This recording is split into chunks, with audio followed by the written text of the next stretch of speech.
Okay. Good afternoon. Good afternoon.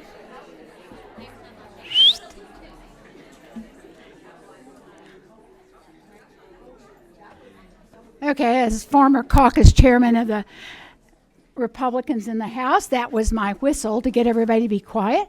It still works, apparently. So, welcome everybody. I'm Representative Sharon Cooper. I'm going to officially call the first meeting of the Study Committee on Maternal Mortality in order. I chair the Health Committee in the House. I'm the co-chair of this along with Dr. Newton. And what I'm going to have everybody do first is introduce themselves, give us a little bit background. I'm going to have Mark go first, and then we will go to my left and have the members of the committee introduce themselves, tell us what their role is currently, and then we'll start the business. Mark. Is it on? Yeah, it's on. Not working? Oh, okay. Go. Welcome everyone. I appreciate everyone's concern for this. I'm Mark Newton. I'm the Vice Chairman of Health. I get to serve as Chairman Cooper.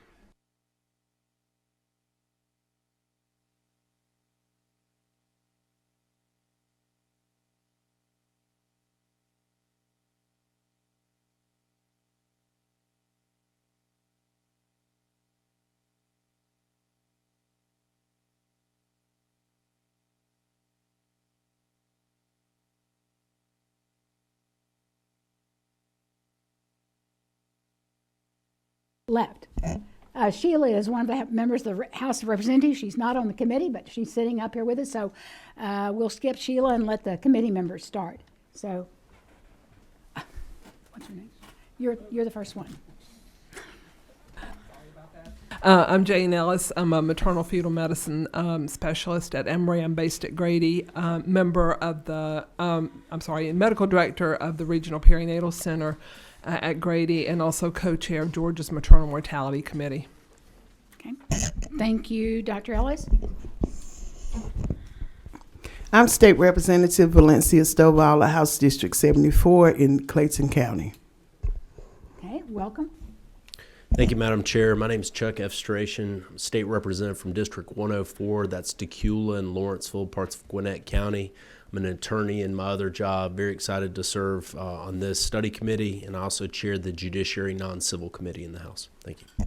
Well, and a little side note, he also has a lot of experience and lately in pregnancy with deliveries and newborns because he's the proud father of 2 youngsters. And how old is the last one? Coming up on 2 months. 2 months. So he's a fairly new dad. So congratulations again. Okay. Go ahead. Hi, I'm Representative Darlene Taylor.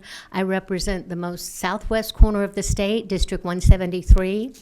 I serve on the appropriations for health care. This is something that is very, very important to me. I never knew my grandmother because she died in childbirth. And my own pregnancies were difficulty, and I suffered from toxemia or preeclampsia. Thank you. Thank you, Madam Chair. I am State Representative Carolyn Hughley, and I have the honor of representing the best of Columbus, Georgia. And I serve on the Appropriations Health Subcommittee as well. And my day job is an insurance agent for State Farm Insurance. Hi, I'm Chad Ray. I'm an obstetrician gynecologist at the Medical College of Georgia at Augusta University in Augusta. I'm the residency program director for obstetrics and gynecology. I'm a member of the Maternal Mortality Review Committee for Georgia, and I'm the immediate past president of the Georgia OB/GYN Society. I appreciate you being, for our physicians, for being willing to give of your time, for the Grady to let you do this with us, and for the Medical College of Georgia to let you donate your time to this. Could I just ask you, could you encourage a few more men to go into residencies for OB/GYN, since the ladies seem to quit delivering babies 10 or 15 years earlier than the guys do? And we seem to have predominantly women now going into OB/GYN residencies. Not that they don't do a great job, they just quit delivering babies earlier than men do, and I'm a little worried about that. As I said, I'm Sharon Cooper, chair of the Health Committee. I am a master's level nurse by profession. My husband was a family practitioner.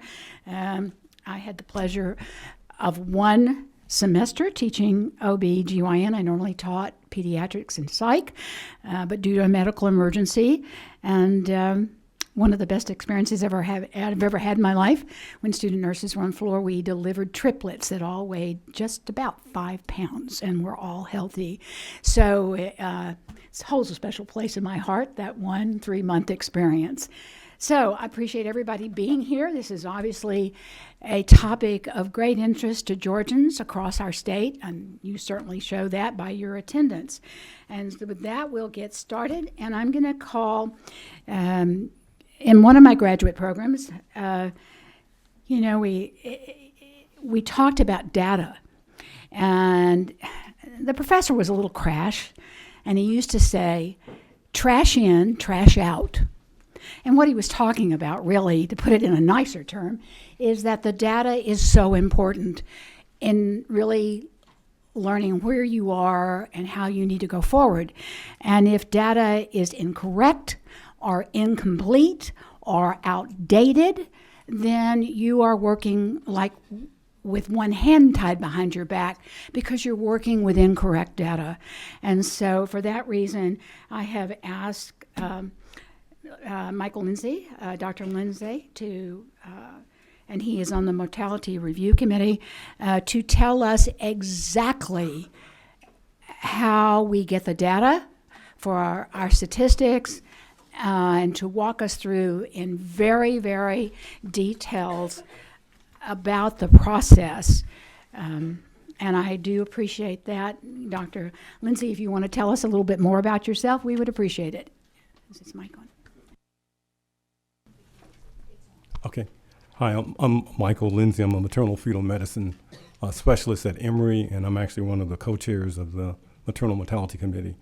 What I'm actually going to tell you, someone else is going to talk to you about data, but what I'm going to do is talk about the chronology of the reestablishment of the Maternal Mortality Review Committee, just to kind of give everyone the big picture. In 2010, Amnesty International published an article called Deadly Delivery, the Maternal Health Crisis in the U.S. And in that article, Georgia was listed as having the worst maternal mortality ratio in the country. At the time, our ratio was 24.8 per 100,000. And to give you a frame of reference, California has probably the lowest maternal mortality ratio, and it's 8. So remember those numbers, 8, 24. So we're about threefold higher than California. At the time that that article was published, a group of us got together and said that we needed to reestablish maternal mortality review in the state. We had had maternal mortality review up till 2000, and then for the next decade, we didn't have any formal review. And so that's kind of where we started. The story starts in 2010. And what I'm going to do is to take you through kind of the chronology of the establishment of the maternal mortality review process in the state, and I'm going to list 6 key steps, and I'll go through each step in order. Our first step was establishing a maternal mortality advisory committee, and it was a multidisciplinary committee that had the key stakeholders involved. The committee was driven primarily by the MFM division at Emory, the Georgia OB/GYN Society, and the Georgia Department of Public Health. Over the course of 2 years, we had planning sessions, and we talked about what would be the crucial elements of reestablishing formal maternal mortality review in the state. And we came up with kind of really 4 important tenets. One is that we felt that the committee needed to be multidisciplinary, that we needed to have representations from both physicians, epidemiologists, and public health officials. Our second key tenet was that our goal was to reduce the maternal mortality in the state, and we thought we could do that by doing formal review and identifying both community and system factors that would help us lead to prevention. The third major tenet is that we wanted to meet 4 times a year, but we wanted to meet half the time in Macon and half the time in Atlanta. And that was done intentionally because we wanted to involve people who lived in the southern half of the state, and we didn't think it was fair just to come to Atlanta for every meeting, which for me would have been very easy. But we do split our meetings, and we meet 4 times a year. And then our fourth tenet, and this is the crucial aspect, was that we're going to have a nurse extractor. And as we talk about the methodology, you will realize how important that individual is. And that nurse extractor would be housed in the Georgia OBGYN, Georgia Obstetric Gynecologic Society. So that's kind of so that was our step one, and I think that was a very important step. Step two is determining the methodology, and that's what you're alluding to. Someone else is going to talk in detail about the methodology and the numbers, but I'm just going to give you a big picture. One of the key things is, are you capturing all of the deaths in your state? And that's a really good question. And so what we decided to do was to use multiple data points to try to capture that. One was we were matching maternal death certificates to fetal birth and death certificates. We're using a pregnancy checkbox, and not to get real technical, but when a mother dies, there's a checkbox on the death certificate to say whether the person was pregnant within 42 days, or pregnant within a year. So that's checked off. And then maternal deaths are mandated to be reported in the state. And then our final source was death certificates with pregnancy-associated causes of death. So we're going to combine all of those to try to capture all of the deaths. And as people talk about the data, we're sure that we're probably now capturing most of them, but when we started, we probably did miss some of them. Our third key step was the meeting of the Maternal Mortality Review Committee. And so we identified potential people to be a part of the committee. We sent them an introductory letter, and then we had an educational session. And this actually occurred in September 2012. At the time, I think we had about 35 people who showed up for the introductory meeting. And part of the meeting was to give people their charge in terms of what would be involved, and also to educate them. So we talked about the epidemiology of maternal mortality, and we talked about the mechanics of doing a review process. And that was our introductory meeting. This slide is actually out of sequence, so I'm gonna see if I can come back to it. Okay. Our next step really was the pilot case review process. So in November, we had our kind of first mock maternal mortality case review.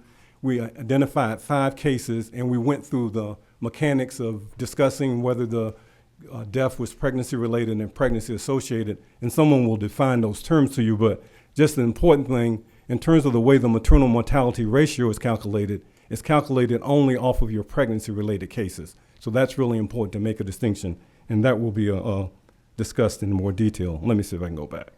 Okay, I did. Our step 4, which is a really important step, is that we, through the lobbying efforts of both the Georgia OBGYN Society and the Department of Public Health, we were able to secure legislative protection for case review. And you may say, well, why is that important? Well, it's very important because the members of the committee needed to have protection because we're talking about very sensitive issues.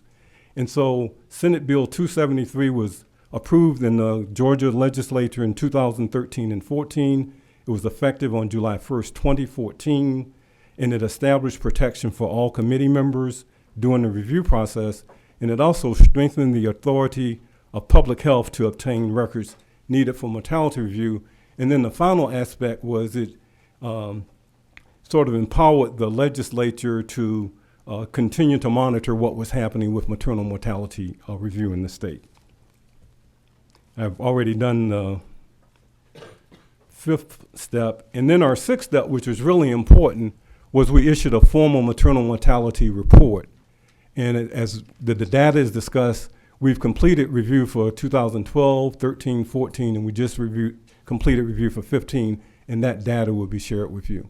So in summary, I think we learned 6 key lessons from reinstituting maternal mortality review in the state. One was that the advisory committee was really crucial because we got the key stakeholders involved. The second lesson was to develop a firm methodology that we sort of fine-tuned over time. Our third lesson that we learned was having the mock review and identifying the potential people who would be involved in the process and giving them education was really important. And then the 5th lesson was having the legislative protection. And then finally, the 6th lesson was publishing our data. So that's kind of the overview of how we got started and where we are. And that was my charge, and that's what I've done. Oh, Thank you. well, you did wait a minute, Dr. Lindsay. You did a really, good job of the overview. And that this may be for someone later, but can you tell me where Amnesty, it's my understanding that Amnesty International published that 50 ranking based on 2006 data, 1 year, right? Is that correct? Yeah, that's correct. Okay, which, given the number of deaths, even though one death is too many, would be normally considered not statistically valid. Usually it takes a larger sampling to get a statistical rating, I think. You may not number. I think what you're alluding to, and I don't want to kind of get in the weeds, but we really don't have a robust system in place to count maternal mortality in the Right. whole country. So if you say someone's 50th, then you're assuming that there's a system in place to do that. We're in the process of developing the system.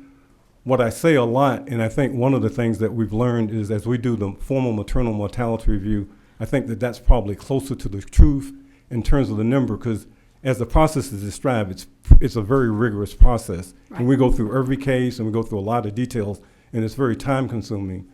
Having said that, I would say that Georgia has a high maternal mortality ratio. Whether it's the worst in the country, I'm not sure, but it's bad. Well, like I said, one life, if it's preventable, is too many, and we do have a problem. It's just that a nationally and internationally published statistic was based on faulty data and only on 1 year, and I don't believe that that Amnesty International is real forthcoming with how they where they got that data and how it was used. Right, and my only point was it's an imperfect system and there was a limitation of the data. There's still a limitation in 2019, but they wanted to get people's attention. But like I said, I don't know whether we're the 50th or the 45th, but I'm not real sure. But Well, thank you, because we have come a long way in our mortality. I'm pretty good at doing my homework on the maternal mortality. Our Maternal Mortality Review Council is doing a good job, and I appreciate. And we have come a long way in collecting our data in our state. We were not the last. I think there are some people just now coming on with that's correct. with getting their data, with making sure that the check boxes are on their death certificates, so that hopefully in the future we will be able to more accurately compare apples to apples instead of apples to oranges. Is that, No, I agree with you. Okay, thank you, sir. Do we Okay. have another question? Mark? Yes, Doc, thank you so much for your committee's work. I did quick question, and just to look at the broad picture, I know you mentioned 20 to 25 deaths per 100,000. If I take that down just a notch, that's about 2 or 2.5 per 10,000 births. Is that a ballpark figure? Yeah, yeah. So that's kind of the scope of the problem. We're having a lot of obstetricians and maternal fetal medicine with big challenges like yourself, but doing a great job in a lot of ways with out of 10,000 births too. So while it's a crucial problem, and like the chair lady says, even one death is too many. We want to see that move forward. One of my questions, you mentioned we started doing a better job of capturing. I don't know if the death certificate. I know I fill them out on occasion. I know, and there's a section on there like you mentioned. Was that just recently added, or has it always been on there but maybe not enforced? Well, the checkbox was actually added in 2003. Okay. That was a national decision, and states adopted it over various time periods over that time frame. But I think one of the key things, and I'll let some of the Georgia Department of Public Health people speak to this, but I think one of the things we uncovered during our review is that we probably needed more formal training for the person who is checking the checkbox. And I think they made a really great effort to do that. And I don't want to get into a lot of data because someone else is going to be talking about that, but this is one data point I'll talk about. When we first did reviews, we relied a lot on the checkbox, and we actually overcalled the number of deaths by about 30%. Mm-hmm. So as we've refined that process, we're not overcalling as many deaths. So if you just rely on the checkbox data, then you're going to overcall deaths. Right. And so I think that that's kind of part of the maturation of our process and maturation of our committee. Well, thank you for that, and thank you for your work. Thank you. Thank you very much for taking time to come today. Thank you. For your service on the review committee. Oh, sorry, we've got one more question. Representative Stovall. Yes. Where was this report published that you all did in 2015? The Georgia Department of Public Health publishes it on their website.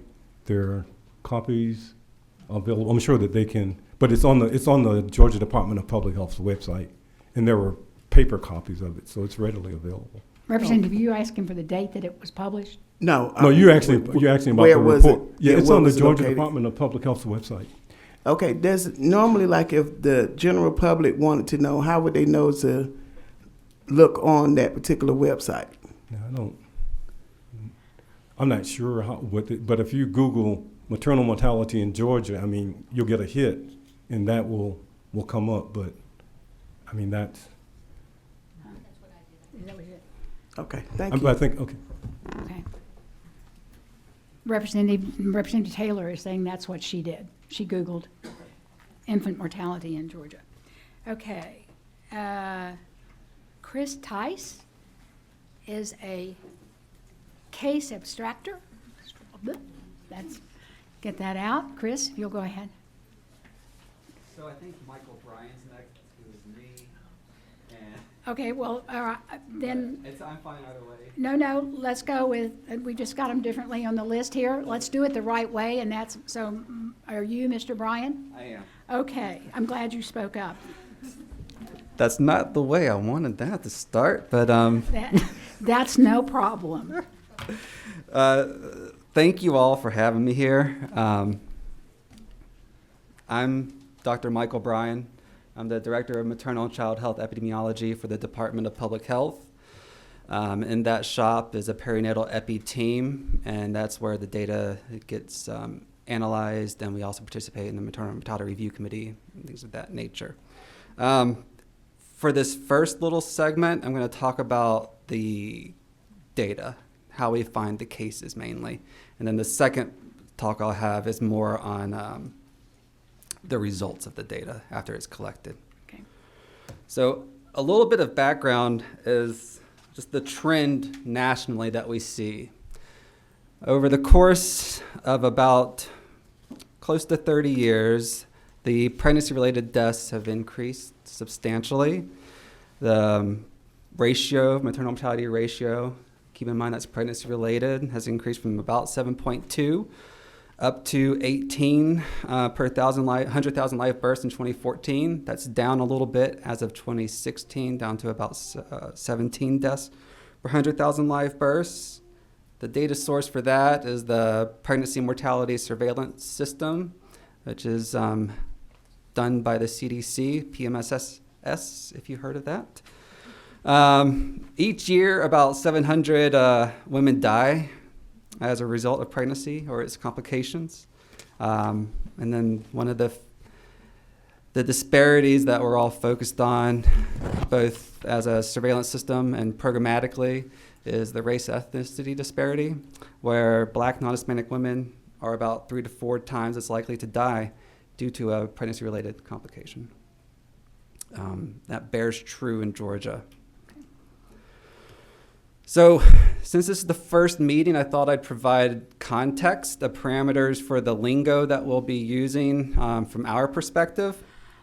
Before you start that, can you get a Yes, ma'am. little more basics? Yes, ma'am. Okay. Or either I'll do it. Yep, let's do it. Okay. Okay, the whole process. Yes, ma'am. We have the death certificate, and there's check boxes on ours now where people check Yeah. whether somebody had a death that was related to a pregnancy, any time of a pregnancy up to 42 days, or any time of a pregnancy through 1 year. Which one is ours? Ours is up to 1 year. Okay, are there some states that still continue to do only from the start of pregnancy through 42 days post-delivery? I'd say that nationally, the National Center for Health Statistics actually uses that as their definition. Okay, so we've got a national Yeah. group using only and keeping them only up to 42 days post-delivery. That's correct. But we are keeping them up through pregnancy through to 1 year. That's correct. Okay, so there's a checkbox what happens to, and we have a system called OASIS. Yep. Yes, Do ma'am. we run that system, or does the CDC run that system? That is a Georgia created system within the Department of Public Health, within the Office of Health Indicators for Planning. The director of that's Mr. Gordon Fryman. Can I speak to the checkbox first? Sure. Okay. Yes, so like Dr. Lindsay was saying, there is a pregnancy checkbox on the death certificate. It's typically completed by physicians, coroners, medical examiners. There's two different ways of completing that. There's an electronic system for it where it would come up and they would complete it, but then it might be printed out and be completed that way. On the electronic version, there's a little few stop gaps in place for if they're indicated as female or not, and then there's an age range where they have to complete it as well.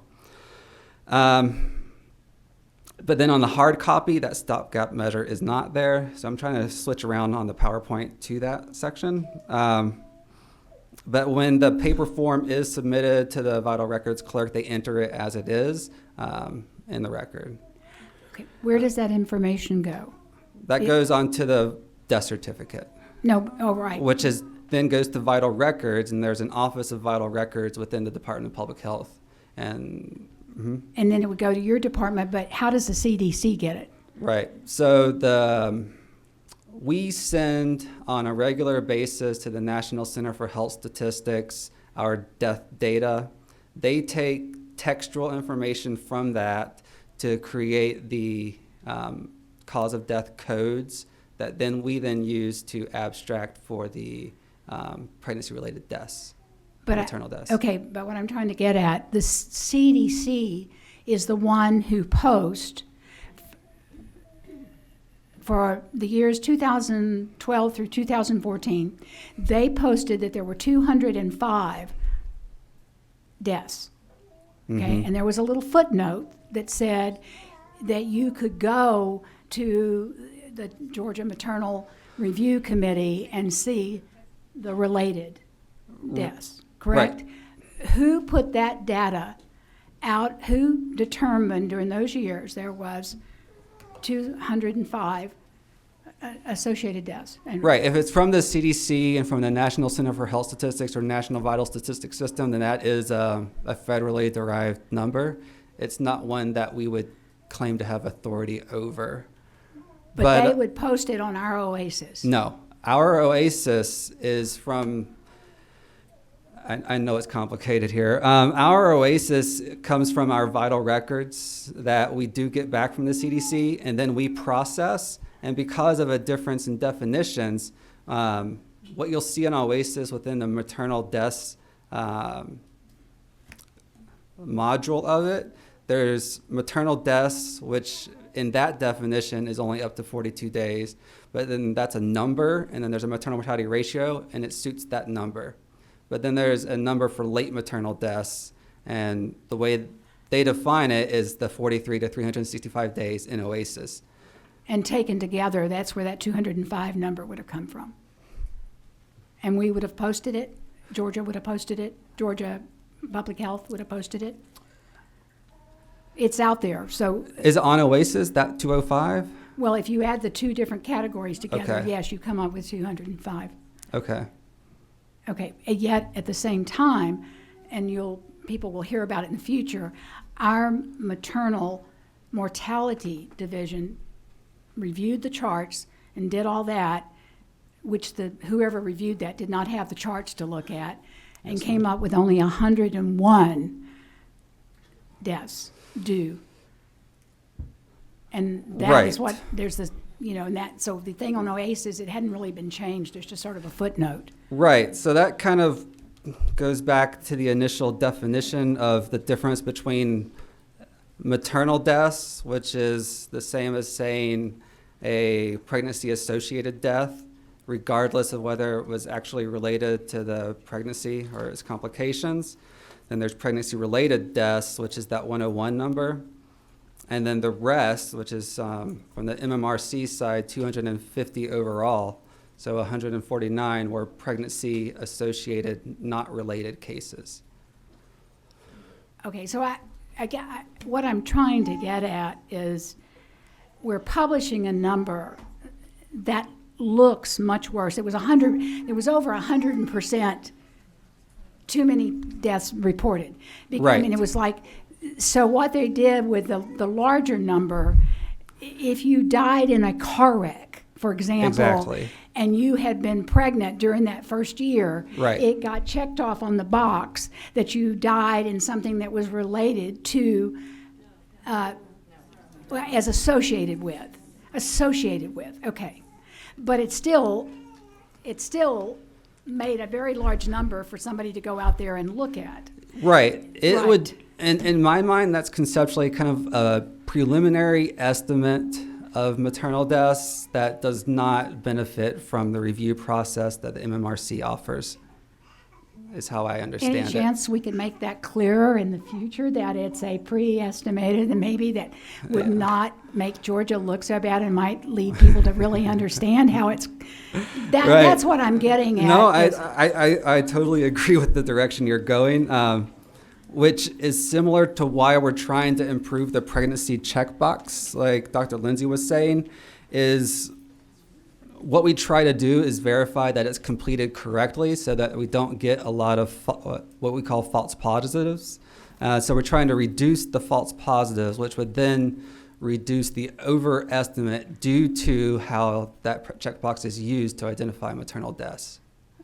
Thank you, because I mean, I had asked Dr. Toomey, and I know she's new and maybe didn't realize it, if we needed to alter the checkboxes as I prepared for this on Right. the death certificates to make us get more accurate. And at that point, We're trying on our side to do that. There is a process in place where we contact all the certifiers that have indicated that the woman was pregnant at the time of death or within the year. We try to get that verified at the end of a given cycle, which occurs around June for the previous year's deaths. We're generally not done because of the length of time it takes to receive that information back. Okay, So that would be an area for improvement for sure. okay, thank you. Thank you. Oh, my thing went off. Do you want, who is it? Okay, sorry, we have a question. Go ahead, Representative Taylor. Oh, got more. I just wanted to make sure, because I was trying to follow the numbers. So Yes, ma'am. essentially, if someone delivers their baby and they have a car accident 6 months later, they would get that checkbox because it's within a certain period of time. The same thing, we actually had an accident with a pregnant mother who died, and so did the baby. Is that counted twice? I've also had a claim, I manage employee benefit health care claims, and I've had one where the baby survived and the mother didn't. But she was pregnant, but it was a head injury, and that's what she actually died of. She would be counted in this. Is that correct? In the MMRC data, it would be effectively abstracted to determine whether she should or shouldn't, depending on the circumstance, yes. Okay. With a head injury, it wasn't really related to the Right, delivery. so- They had the baby survived, but the mother didn't. And that, I just the- didn't know if that was counted in the count. Rarely are motor vehicle crashes considered pregnancy related. Okay. You can be creative and imagine a circumstance where that might be true, though. Okay. Representative. Thank you, Madam Chair. In any event, regardless of the best or most favorable number for Georgia or the worst for Georgia, for women of color is still a crisis. Is that right?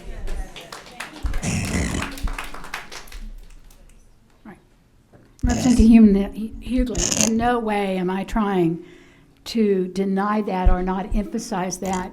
It is a major problem that we have. I just believe we need to work from good data and to understand it. Because it gets down, the Maternal Review Committee, then you will find out, has like 6 things that they consider preventable.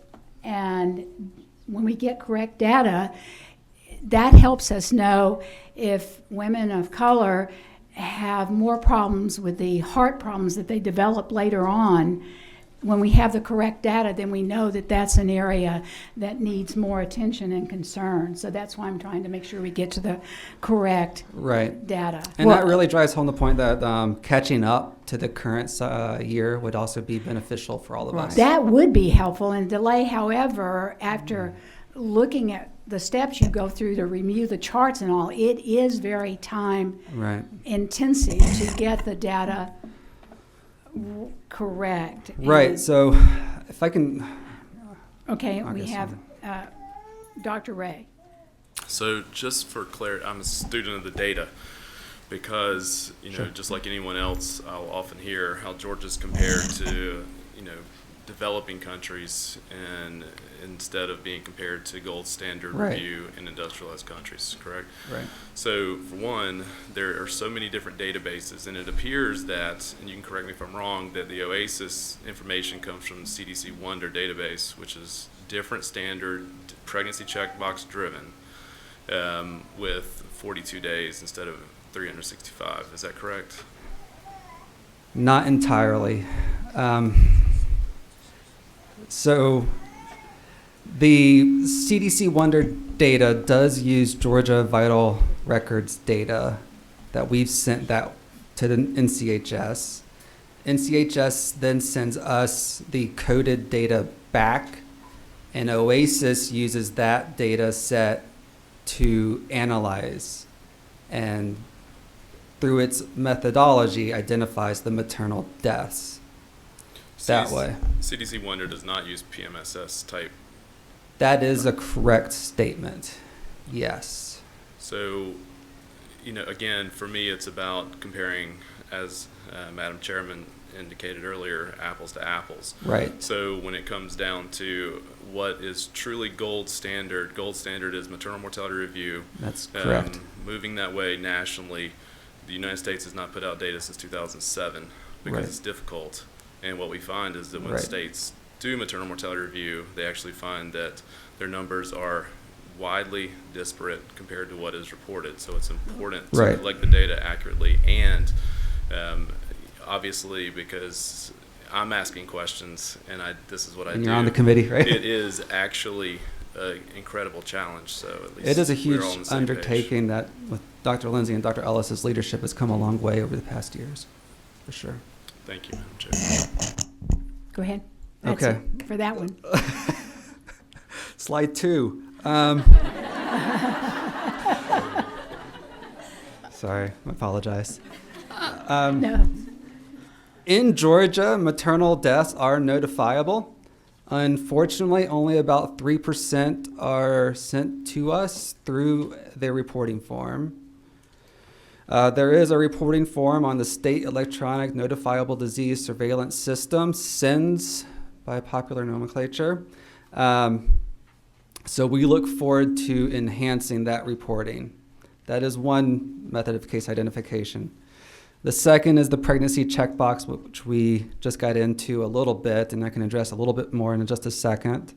The third are the O codes, which use the pregnancy checkbox when they're being coded. So those two are intertwined. If the pregnancy checkbox is not as valid as it could be, the O codes will then not be as valid as they could be. Vice versa, the better the pregnancy checkbox, the better the O codes, the more exact.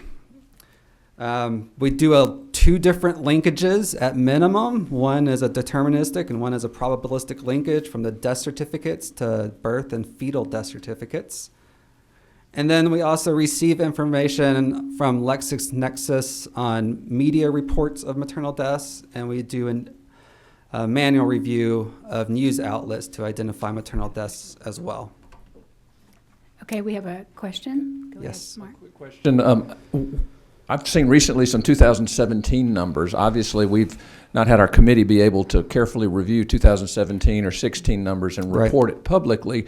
What's being used when it ranks Georgia in 2017 if we haven't gone through and done the difference between pregnancy associated and pregnancy related? How is somebody out there doing rankings, and are they using if they've got 50 states' data? What data are they using? Is it the same from every state, or how confident are you? They're likely using death certificates, vital records data. So an overdose or a motor vehicle accident, arguably, they could either both be unrelated to the pregnancy. Yes. Is that those would be captured right now? Right. So you can get 2017 death information from vital records already. 2018's, I think, available for most states as well. If you want to get, again, what I would consider a preliminary estimate of maternal deaths by geographic region, it does not benefit from the review of the Maternal Mortality Review Committee at that time. For Georgia, some states might be doing 2017 right now. But if they had already done their review and it excluded the associated, and we hadn't done the review yet, and included the just associated, we would look like we're getting worse. That's right. While in relative comparison. Is that correct, or that we would If look they're worse? referencing their MMRC data or review data, then it is, again, likely an accurate statement to say that we would look worse. Okay. Still have work to Yes. do, as everybody's agreed, but thank you for that clarification. You're welcome.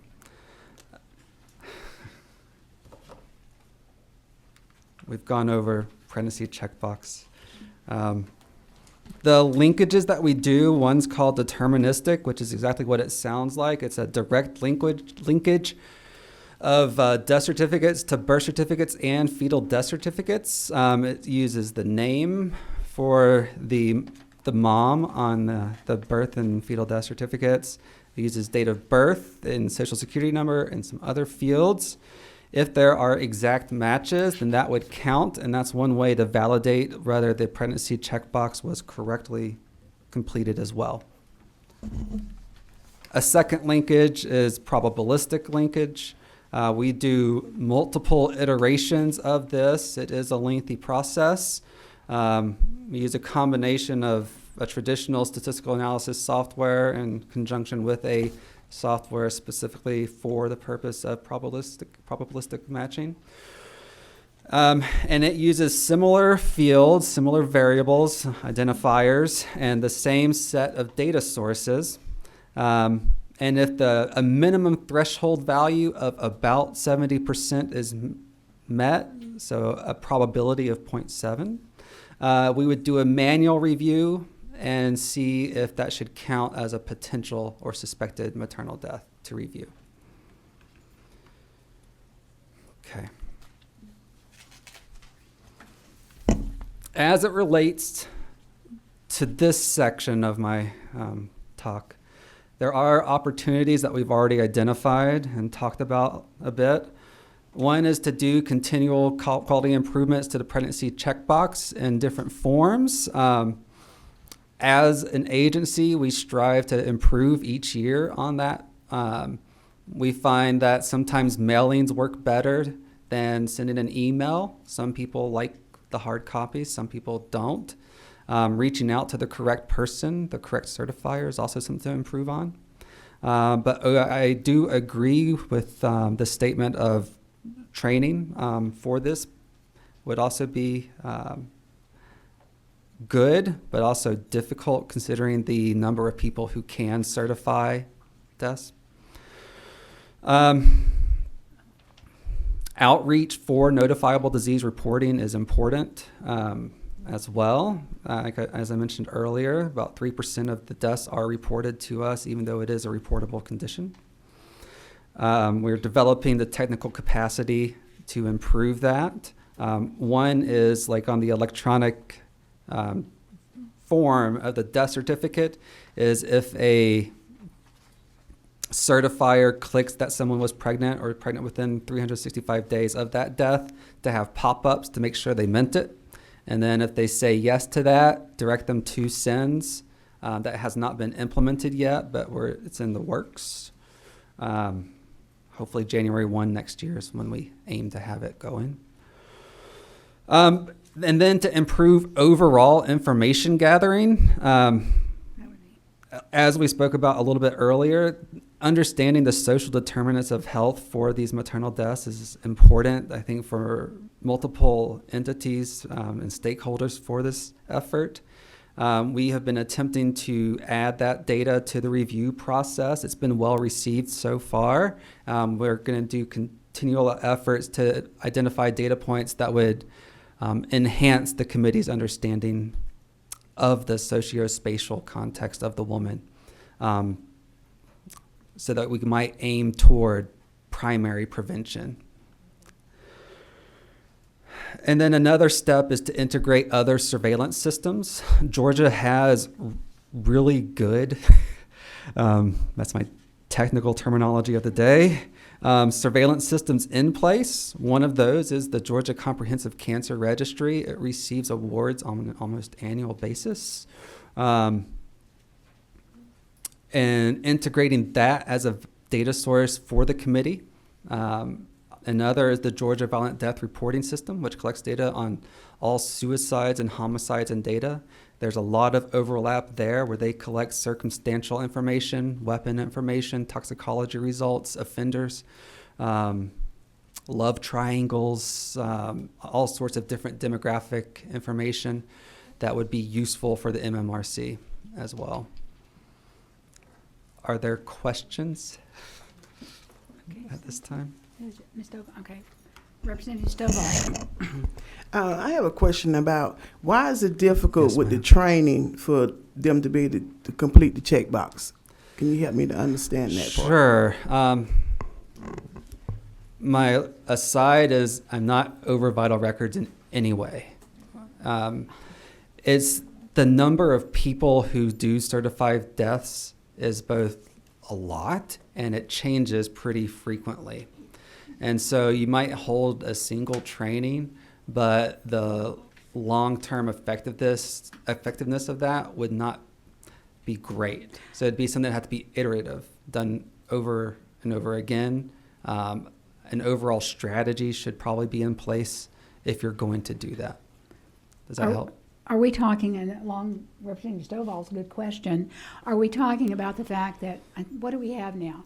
We have doctors can certify death, Coroners, medical examiners. coroners and medical examiners. In some situations, no, not yet. And that's all, it's just the coroners, and in the state of Georgia, not all coroners are physicians. That is true. So that is the total of the people that can certify death and, Yes, Madam Chairwoman. okay. Go ahead, Ray. Follow-up question. Sure.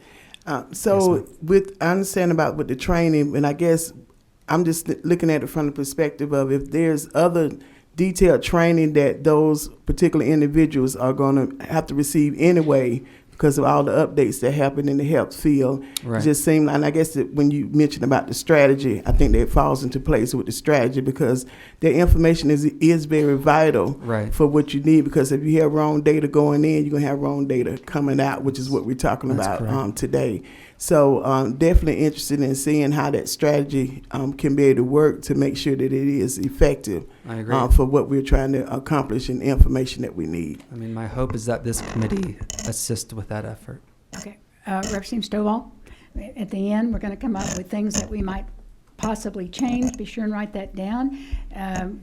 Both those organizations, both those two categories of people have organizations, and perhaps that we can speak to them If about better training and have somebody come and present I- to them when they have their meetings about.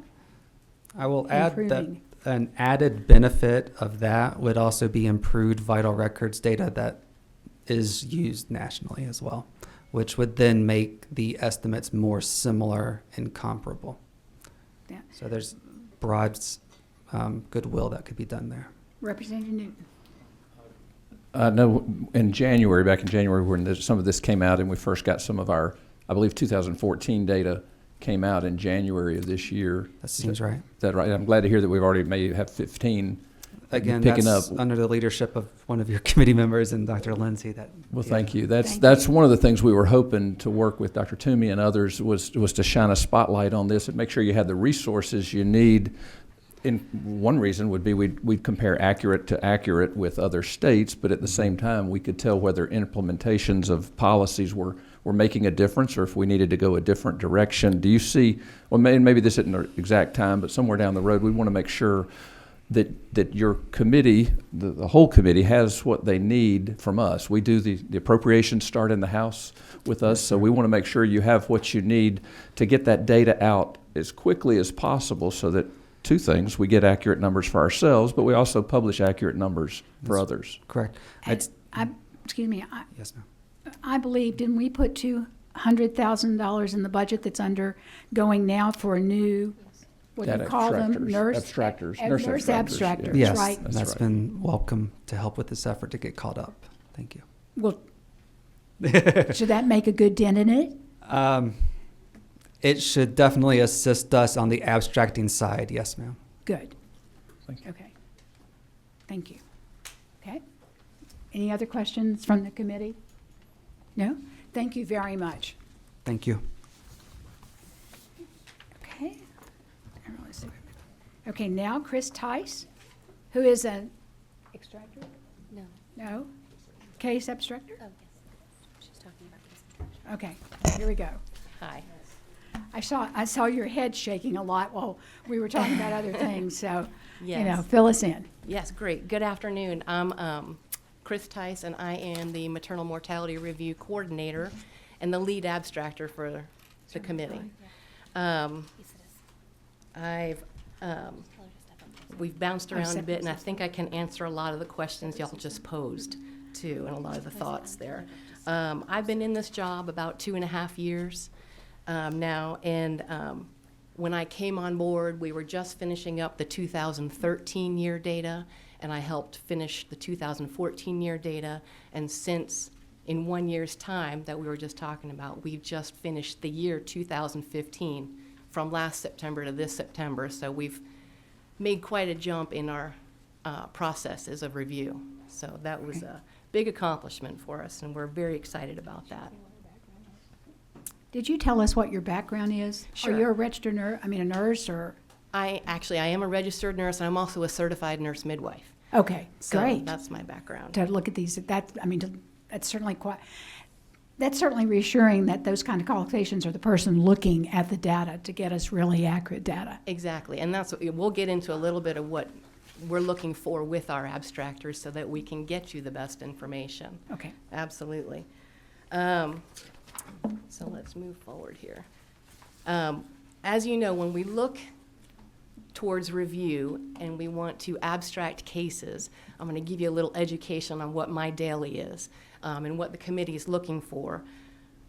There are multiple cases, multiple pieces of information for each woman that we're going through. Autopsies, her prenatal care, if she received any kinds of ER admissions, general hospital admissions, all kinds of physician records, PCPs, obstetrician, cardiology, all kinds of people, psychiatry, that we are looking to for information. On a typical woman, I usually request anywhere from 5 to 10 pieces of record from various resources, which, as you can imagine, is quite labor-intensive to get those pieces of information in and then sit down with them, look through them, read through all of them. If you've ever looked at medical records, you know the stacks and reams of record to read through coming from various sources. So I'm putting all those together to create that woman's story for the last 1 to 2 years of her life, generally. So you can, on here you can see all the different people, and most importantly too, I want to include, I also get a lot of records from law enforcement, GBI, sheriffs, coroners, and we're just recently, like Dr. Bryan was just talking about, starting to incorporate records from people like DFACS, the violent registry, things like that, to build out the scope of what this woman's life looked like. So you really are painting a picture of what this mother who lost her life looks like in the last 1 to 2 years Exactly. of her life. Well, personally, I'd like to thank you for doing that job, because I can't imagine how emotionally wrenching that could be, to feel like you really know this individual who's no longer And with us, with her infant, or with her family. And exactly. I can and tell certainly you. wanting to make sure that what she has to tell us through these records, that it's used to help somebody else, to help us prevent somebody else going through the same thing. So thank you for your job. Sorry. You're I didn't mean welcome. to You're interrupt, exactly but- right, and that's the way I feel, that I live inside her life for all these hours and try to put her life together, to give her honor, and to give her family honor, and so that we can understand her picture and the family's picture and the loss that's involved, so that we can move forward with our whole process and stop this. Yes. For sure. Okay. So back to case abstraction. When we're looking to abstract cases, again, like we were just talking about, the experience level of the individual that I want as an abstractor and that the committee would want is someone that has the background skill to understand where to go and what records are important and what records might exist on this individual. Typically, they're RNs or advanced practice nurses, certified nurse midwives, nurse practitioners, and MDs. They really need to be up to date on current practice recommendations so that we know, again, what individuals she may have seen during her care. I go through a critical thought process once I get the vital records in on that woman and I read her death coding. To begin, I go backwards through her to see what she might have gone through, where she died, if it was in a hospital, if it was in a home, wherever it may have been, and kind of work my way through who might have a record for me, and then begin requesting those records. Lots of administrative time involved in that request of records, because not only do I request them, remember, if you go to request your physician's records from your physician's office, your own records, they have up to 30 days to share them with you. Right. So I can make a request tomorrow and may not see anything for a month, or I might have to call them back and make sure they receive my request. So it's time consuming. Finally, the other thing that we have our abstractors go through, the CDC does offer a yearly training for abstractors where we get together all abstractors around the country. Fortunately for me here, it's here in Atlanta. And we talk about our abstraction process. They update us on any new processes. But more importantly, we all share information on what we're learning about the processes and best ways, best practices to help receive information and how to abstract cases to make them the most useful for our committees. So that's a big piece of what we do. To speak a little bit to what Dr. Bryan was talking about, I receive the cases from the epidemiology staff at DPH once they get the vital records. We've knocked out any woman who's greater than 55 years old or less than 10 years old. Believe it or not, those check boxes can be wrong on there, so we have to knock those women out. We also do not examine women who were not a resident of Georgia, even though she may have passed away in Georgia. So we get those death certificates also, which we then have to remove from the stack. Okay. So that's a big number, actually. And like we've already spoken to a couple of times, here in Georgia, we abstract every case up to 365 days after her pregnancy, which we have felt like is incredibly important. As we know, women's health doesn't, all of a sudden get better at 6 weeks postpartum. Right. There's Right. no magical 42-day There cutoff is no to be. cutoff. There's no magical 60-day cutoff. Nothing like that. To be So in we good health. examine. That's right. We examine all the way up to 365 days, which makes a lot of records also for me to go through, which is great because that paints her picture. And very, very importantly, here in Georgia, we've already mentioned this. We do examine all deaths by homicide, suicide, and overdose. We didn't used to do that. We started that in about the middle of year 2014. because we're starting to feel like that's a very important trend with the opioid crisis and with just violence overall, domestic violence, that these women, we need to understand the situations they're living in and see if any of this is related to pregnancy or aggravated by pregnancy. So Okay. there's a lot of states that don't do that. So we've taken that on, and we feel like it's a really important piece of our work.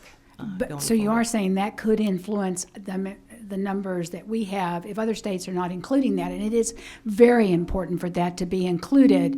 It could once again skew our having higher numbers. Absolutely. But it's And still again, important, it's an very apple. important. It's an incredibly important portion. Other states yes. could learn from Georgia, maybe, I think they could, definitely. Definitely. on that issue. So it would be, Absolutely. On a lot of issues, really. Okay, so let's see.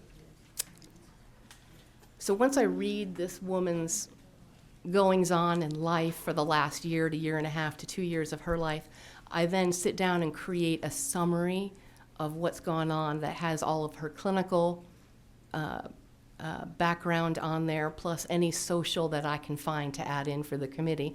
And like Dr. Bryan said, we've recently started adding in demographic into what the committee sees, meaning, population where she lived, distance to obstetric care from where she lived, and suicide rate in that area, homicide rate in that area, drug use in that area, things like that we feel like are really important to add into the social picture of what that woman was living inside. So I create this case summary to bring to the committee, and then the committee goes through that summary to determine pregnancy relatedness or whether it was associated to her pregnancy. At every committee meeting, every one of our members re-signs a confidentiality agreement. I bring all the cases to them in a de-identified fashion so that they won't be able to tell who's who, where's where, anything like that. But they do re-sign a confidentiality agreement every meeting. The chairs of our committee facilitate discussion throughout that case. And most of the time, the committee can come to determination about her. Occasionally, they'll ask me to go back and dig out a couple more pieces of information or see if it exists, so that we can be quite thorough with each woman. And we answer 6 key questions about every woman as to relatedness to pregnancy, and Dr. Bryan will get into that here shortly with you. Then, once we leave the meeting and we have our determinations from the committee, I go back and I enter all that data into a database that's provided by CDC called the Maria database, and enter all that information in so that we can then extrapolate from that. So you can see it's quite a time-consuming process. so if I, in the 2012 to 2015, or, so that'd be 2012, 13, and 14, when you put the report, from that 205 that was reported, in the review process, we came up with 101 that were pregnancy related. And the other 104 were deemed to not be related in the pregnancy anytime during that first year. Correct, meaning it was deemed that she did not die because she was pregnant or had become pregnant, or her conditions were not aggravated by her pregnancy. Pregnancy, okay. Right, that's a very good, you have to define those two and make sure that it's understood, for sure. What if there's a question, and how many members are on that? And aren't there about 25 members on the maternal? We actually have about 35 members on 35. the committee. So what happens when they're reviewing them? And I can think of a case that might come up in the future. Just lost a mother of twins, 11 months, a total athlete, running the 3 things you do, whatever that's called. Triathlon, wrote a book on it, comes home from running and, goes to bed and has an aneurysm. I can see as a nurse that if that came up for review, I might say, well, you know, maybe that aneurysm was stressed because of a twin's pregnancy. So if you put that before the review committee, and some of the people on the committee said this is a related death, and some of them didn't think it was, how did they resolve that? Well, that, Do we err on the side of it might be? I hope. I mean, or how do we do that? well, that is then when starts our robust discussion between all the various professionals. And they come and they bounce it back and forth and talk about all the different viewpoints to then come to a consensus about her. And whether it's And okay. whether it's related or whether it's associated. Well, that's probably one you're going to be getting for the year of 2019 when it comes. Unfortunately, I'm sorry to hear that. Those babies just turn 1 year without their mother. Okay, thank you. Sorry, but do you have a question? Go ahead. Noted that there were 6 key questions that you addressed. What are those 6 key questions? Good point. Yes, there are 6 key questions, and I am going to. Go ahead. Well, I think I'm going to let Dr. Bryan speak to that, but Okay. there are questions that are put forward from the CDC that we then answer about relatedness to pregnancy, and we've got a lot more on it for you, so I'm just going to let him answer that. I have a follow-up. Does the CDC or the committee only look at the deaths? Do we do anything? I know we're accumulating what some of these causes are. Okay, maybe I'm getting ahead of the game here, but I want to do preventive. Are we taking that next step when we see it? Maybe I'm too early, but that's where I'm I going. think it's coming up. It is coming up, and It's Dr. coming up. Kotke is going to speak to that, absolutely. Okay. That's a great Representative Hughley. Thank you, Madam Chair. How many abstractors are on your team? Good. I was just going to go there. Thank you for that. There's myself, and I do have one woman that works with me on a very, very part-time basis right now. But with the $200,000 that Madam Chair mentioned, we have been able to hire another full-time abstractor who has just come on board with us, so we're quite excited about that.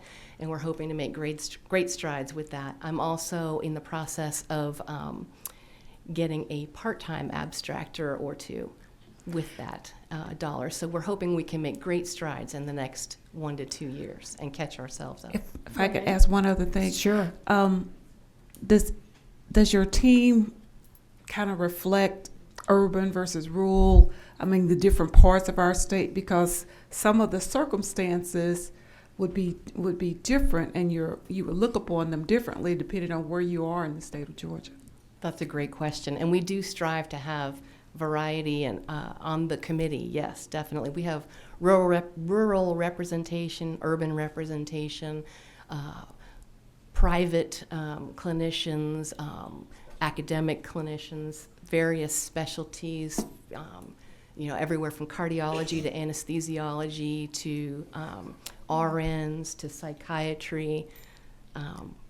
We try to run a big variety for that very reason. We have a medical examiner on the committee. Yes. Representative Administration. Thank you, Madam Chair. Thank you very much. Right here. Hey, thank you. So I was curious. I heard earlier that once maybe the committee has heard your investigation, the committee's considered the facts and circumstances, then the data is submitted to the national data department that receives that information, codes it, and then would send it back down. I was wondering if there were circumstances where that coding you felt was maybe inaccurate. You had really gone into the details of the case, and there had been a robust discussion about what the facts and circumstances were, and you felt like what you get back isn't reflective of the real investigation that you had put in and what's really going on. Well, I think that is a wide-ranging question. For the most part, I think that the data does drill down well once the committee does make their decisions. Where we strive to improve upon ourselves is talking about the contributing factors that were going on in that woman's life. whether they're clinical or whether they're social or, various things around that, which we'll talk about in a minute. We're trying to gather more of those contributing factors, what's going on with her, and then make recommendations based on those contributing factors about how best to help the population at large. And as far as the data, I think it does come back pretty well. And I also want to add that Georgia does have access to that data before it goes to national. Okay, all right, thank you. Okay, Representative Stovall. That you? No. No. 24. You answered it? No. Oh, sorry. Okay. I'm not good at this. Tara, you have to work this silly thing. You had mentioned that there were some other factors that you all consider. You said it was opioid or drug use, homicide. What was the? Suicide. Suicide. Right. Okay. I have an additional question, Madam Okay. Chair. Okay, on the case abstraction, what you said that doesn't include, I know you, on the slide you have that if someone died in Georgia but was not a Georgia resident, that's taken out. And what about non-citizens of the U.S. but they live in Georgia? Yes, if they were issued a death certificate in the state of Georgia and they lived in the state of Georgia, we examine that. Okay, and the next question I have is, how do you dissect the information with the demographics? So I know you talked about the different demographics of the, like what's going on in that person who's passed away, their community which they lived in. And so when you're dissecting it, and it might be part of your next part of your presentation, I think, when I look through the slides. So I just hold off on that, because I also want to know, was this the same information that's on the Department of Public Health website that I asked about earlier? No. So the findings that you have from your case abstraction, is that information a part of what we talked about earlier about what was on the Department of Public Health website? Absolutely. All of it goes into the report to create the report. Okay. Yes. Thank you. Dr. Ray. Just for clarity, it's a comment and a question. The comment is that the committee often would assign a cause of death, and that cause of death will often, and I don't think I'm off base by saying often, but will often not be the cause of death that's assigned based on the death certificate. Because in many cases it's very clear.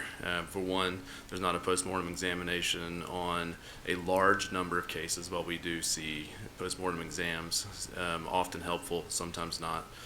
So it is that, and this might go into a question earlier, but that our cause of death on the committee is often different than the cause of death on the death certificate. And that sort of leads into the question, which is how often do you see a case that's identified for abstraction based on a pregnancy checkbox where it's not a case at all, where it doesn't fall within the 55 years old or greater or less than 10 years old? Two excellent points, and thank you very much for bringing that up. It is extremely important that we do, when we're doing our review, we're looking for the underlying cause of death for this woman, rather than maybe just what the death certificate says. So yes, the committee oftentimes does come up with a different cause of death or a different underlying cause of death for these women, oftentimes, which is the most important part of what we do, I think. And then secondly, the next part of your question, yes, for finding women that actually are not a case in our cases that we have quite often. I would say in the years up till the year we're about to begin, 2016, probably half of the cases that I received are not a cases. They are women that fell out for various reasons once they were proven not pregnant in the last year. Hopefully that's going to change in the year 2016 because we should have cleaner checkbox data. I mean, I think I have a number for 2012. There were 37 that were marked that had no relationship whatsoever to pregnancy in any way, shape, or form. Right. They were marked incorrectly. Right. That's less, so, out of that. I've been looking at the numbers. Good. Thank you for that. Anyway, Yes. Because I was trying to understand before we started the committee process, okay? So, again, to the point of any other questions? No, I think you've got them. Well, thank you. Are you coming back up? So, Dr. Brian? Dr. Bryan's coming. You may never get out.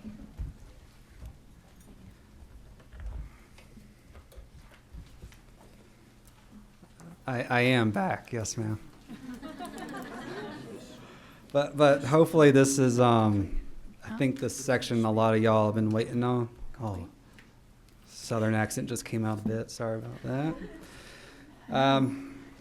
There are 6 key questions that the committee answers in the review. The first is what we've talked about pretty extensively so far, is the relatedness. So like I mentioned earlier, all maternal deaths are associated. Selected ones are related, if it's related to the pregnancy or its complications. The second is the cause of death. I believe you all have reports in front of you. Towards the tail end of that report, there's a section that has the, what's it, Lord? No, it's somewhere else. It's this one. It's got It's in the the book. PMSS codes, not that report. Oh, really? Oh, It's the other one, I'm sorry. the other one? It's a different one. It's the 9 committee one that I was going to reference. Okay, well, We'll share it later. But I don't have it's got a set of codes on there. They're called the PMSS codes. So when we say we're getting to a more specific cause of death, that's what we're referencing. So it's legitimately a different beast. The third is the preventability factor. Preventability is determined by the committee based on the members' expertise and experience. They bring a wealth of knowledge to help establish whether a death was preventable or not. The second are the contributing factors. There are a few dozen of those that can be selected from through the conversation during the committee. It can range from tobacco use, language barrier, healthcare access, chronic disease, exposure to violence by the partner. And it helps to flesh out the circumstances of each death. The fifth is the recommendations and actions. This is what drives the programs that get developed based on the MMRC results. These help determine what the next presenter will talk about, Dr. Kotke, with the initiatives that we partake in with GAPQC and DPH. And the last is the anticipated impact of those actions if they are implemented. It ranges from small to giant. Giant is addressing social determinants of health. Small is just education, more of a individual level event. So those are the 6 questions. Okay. So just a brief overview of the 3 years that have been completed and analyzed so far. There were 250 maternal deaths that were actually reviewed entirely. 101 of those were pregnancy related, which was about 40%. Of note, in 2014, that was actually evenly split thereabouts. There were 43 pregnancy related, 42 pregnancy associated, not related. So that is different than previous years. And then of those pregnancy-related deaths, about 60% were deemed preventable by the committee. okay, and I left a piece of paper at home when I was looking at what percentage of those, I think y'all came up with 6 that you consider preventable. And do you have the statistics? Like, I think it was about 16 of those deaths were to heart, not strokes, but. Yeah, what is it? I can Get skip to those. to that specific question there. Okay. We did look at preventability by the leading causes of death. There are some causes not included here, Okay. but this represents the vast majority of the pregnancy-related deaths that did occur in Georgia.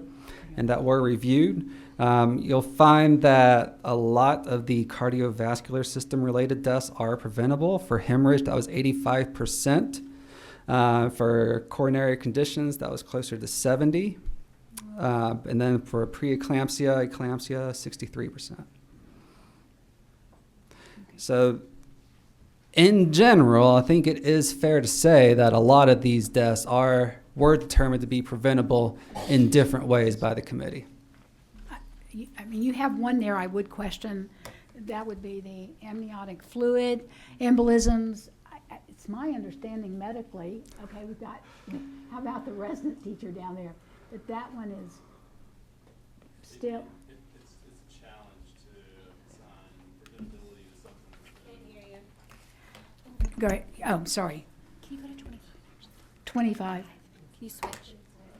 There's weird feedback on 24. It's a challenge to identify a case for amniotic fluid embolism that would be a preventable case. That's right. However, I will say that the rigorous nature of how we determine pregnancy-related or pregnancy-associated death, there are cases where it is not as obvious. So I think when you see something like preventability in an amniotic fluid embolism, or what we would call an anaphylactoid syndrome of pregnancy, ultimately it's not clear cut in every case. So Okay. it's why it's a lower number, whereas you're talking about hemorrhage, where we would deem those to be nearly all preventable. Agreed. Okay.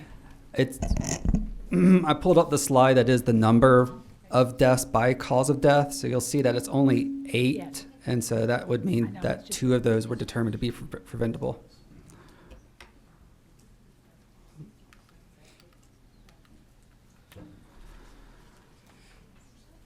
For the time period that we do, may I go? All right. Thank you. For the time period that we have reviewed, our best comparison available is using that CDC pregnancy mortality surveillance system. Keep in mind that uses vital records alone as its case identification, but then they do a review of deaths based on that vital record. So they have 17 pregnancy-related deaths per 100,000 live births. We had 25.9 pregnancy-related deaths per 100,000 live births over that same time period. They're not exactly comparable, but it's the best data that is available to compare.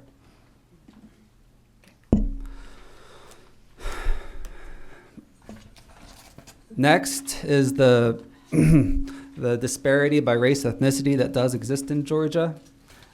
Black non-Hispanic women are about 3 times as likely, a little bit over, to die of a pregnancy-related maternal death than white non-Hispanic women. It's 47 deaths per 100,000 live births compared to about 14. Okay. Okay. Is that similar across the nation, or is that something particular about Georgia? No, it is on par with national estimates, So which range that's from 3 to 4. Times the average? Yes, Wow. sir. So with other states, we're The disparity exists nationally. nationally, Okay. so Yeah. I imagine, we have work to conjecture would do. say that some states are worse than others, but the estimates that do come out for United States tend to range from 3 to 4 times the burden. Okay. All right. Oh. Reverend Stovall, do you have a question? Okay.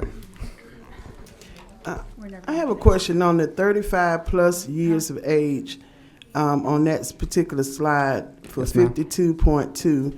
Yes, ma'am. Why is that number so much higher than the other age group? There's, the older you get, the increased risk that you have in having complications of pregnancy. Is that correct, Dr. Ray?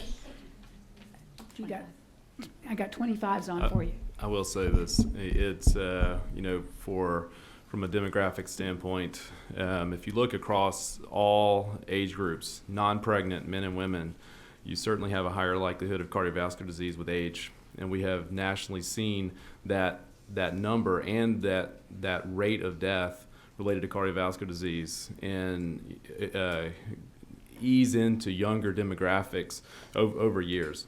So it is not clearly, it's not speculative, it's fact that as with advancing age for as it relates to maternal health, you are more likely to have an underlying disease, and pregnancy doesn't make you better, it makes you sicker in many cases.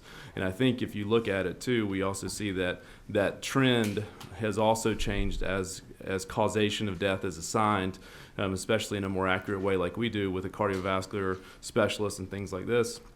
We see that cardiovascular disease is more likely to be a contributor to the maternal mortality ratio at a higher rate, and that's what the data pans out as we see women with advancing age becoming pregnant and being pregnant more often, and with the rate of cardiovascular disease increasing in the country, especially as it relates to cardiovascular mortality. So it all makes actually sense, Okay, go ahead. unfortunately. Okay, so the question, being that that's the answer, when you look at this percentage, how is it, does it correlate with the breakdown of the race, that's happening more in the Black, non-Hispanic, with the age correlation as well, or does it differ? I don't have that information in front of me. I'm sorry. It's something that we can look into. One of my concerns is that you're getting into small numbers the more you break this down. One of my thoughts on your previous question was that the denominator for calculating this ratio is lower amongst the 35 and older group. So a few more deaths in the numerator make a lot of difference in the ratio. Right. And Representative Stovall, in trying to prepare for this and learn as much as I could about the problem we're having and what we need to do, African American women do have higher rates of blood pressure, increased blood pressure numbers, and a higher rate of having preeclampsia, which are both things that can lead to mortality. So it seems logical that it would maybe be higher. I think there would be a higher possibility. Okay, and the reason I was asking that, because as we move forward with strategies about that, and we are looking at what demographics, the race, and even with age, we have to look at all of those factors when we're looking at how we're going to do preventive measures, especially if you're saying 60% of these deaths could have been preventable. So that was one of the reasons Right. I asked, how was that correlating with the age? Yes, ma'am. I appreciate the question. Well, we can work on getting that analysis. Representative Taylor. Thank you, Madam Chair. In looking at this, I know we separate the non-Hispanic. I know it's in with other. Are the numbers just so low? I would like to see the Hispanic and Asian numbers here. And also, if you can break down the percentage by age, by what kind of conditions are causing these deaths. If it's something different for younger women, we've already identified that, yes, the cardiovascular affects the older women, but I think it may make a difference. And when you have a 12-year-old child having a baby, what are those complications? Again, I just think it would be beneficial to have that broken down. Okay, thank you. It's in another book. Thank you. And I will also say there are dozens of pages of data not in the report too. Just the sheer process of creating something like that, a lot of analysis goes into it, but not a lot's presented on the tail end. To answer the question about race, ethnicity, your assumption is accurate about Hispanics. It's just too few in the numerator to be able to present that. I noticed you also did not include ectopic pregnancies. Is the death rate just very low, and so it's not a normal complication that you would see? The number of deaths wouldn't fit into this list Okay. of 6. All right, thank you. That's not right. Go ahead. All right, thank Go you. ahead, wait a minute. Done. Okay, go ahead. We've talked about a lot of this already. It is the cardiovascular related conditions, which are related to maternal health writ large. If you can improve maternal health, you can probably improve maternal mortality, get your blood pressure control, talk about healthy weight, talk about hypertension control. It's carried out in these results. The biggest contributor, leading cause of death, was cardiomyopathy, followed by hemorrhage and cardiovascular and coronary conditions. That represents, you're getting right up on about half of the pregnancy-related deaths for that time period on those 3 conditions alone. There was interest in the causes of death by race, ethnicity, and this is presented here.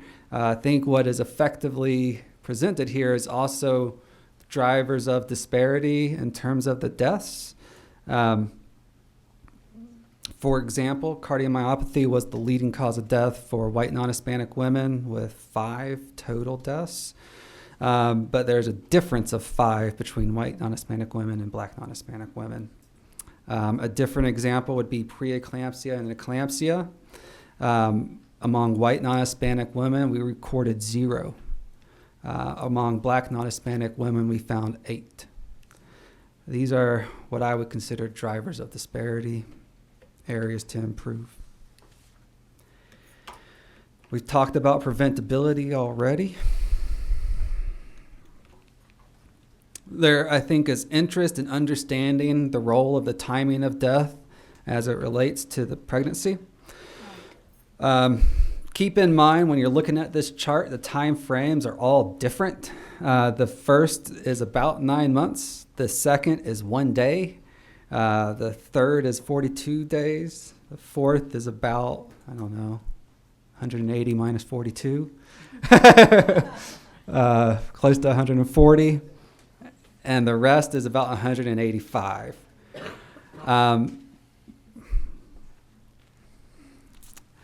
With that, I think it's of note to say that for the pregnancy-related deaths, about a quarter occur after that critical 42-day period that we've talked about before. A quarter means that there's opportunity for intervention after that 42-day time period. I think we're familiar with other avenues to improve that time frame by increasing healthcare access in different ways and creative means. Questions? I don't see any. Are you relieved? No, I enjoy dialogue. It feels constructive. I think we're all here with the same goal of improving maternal mortality amongst Georgia women, and I hope we've done a good job so far. All Georgia women. Yeah, that's right. Thank you very much. Dr. Cottle. Cottle or Cotkey? Sorry. No worries. I would let you mispronounce mine, but it's pretty hard to do with Cooper. No worries. Hi, everyone. My name is Melissa Kottke.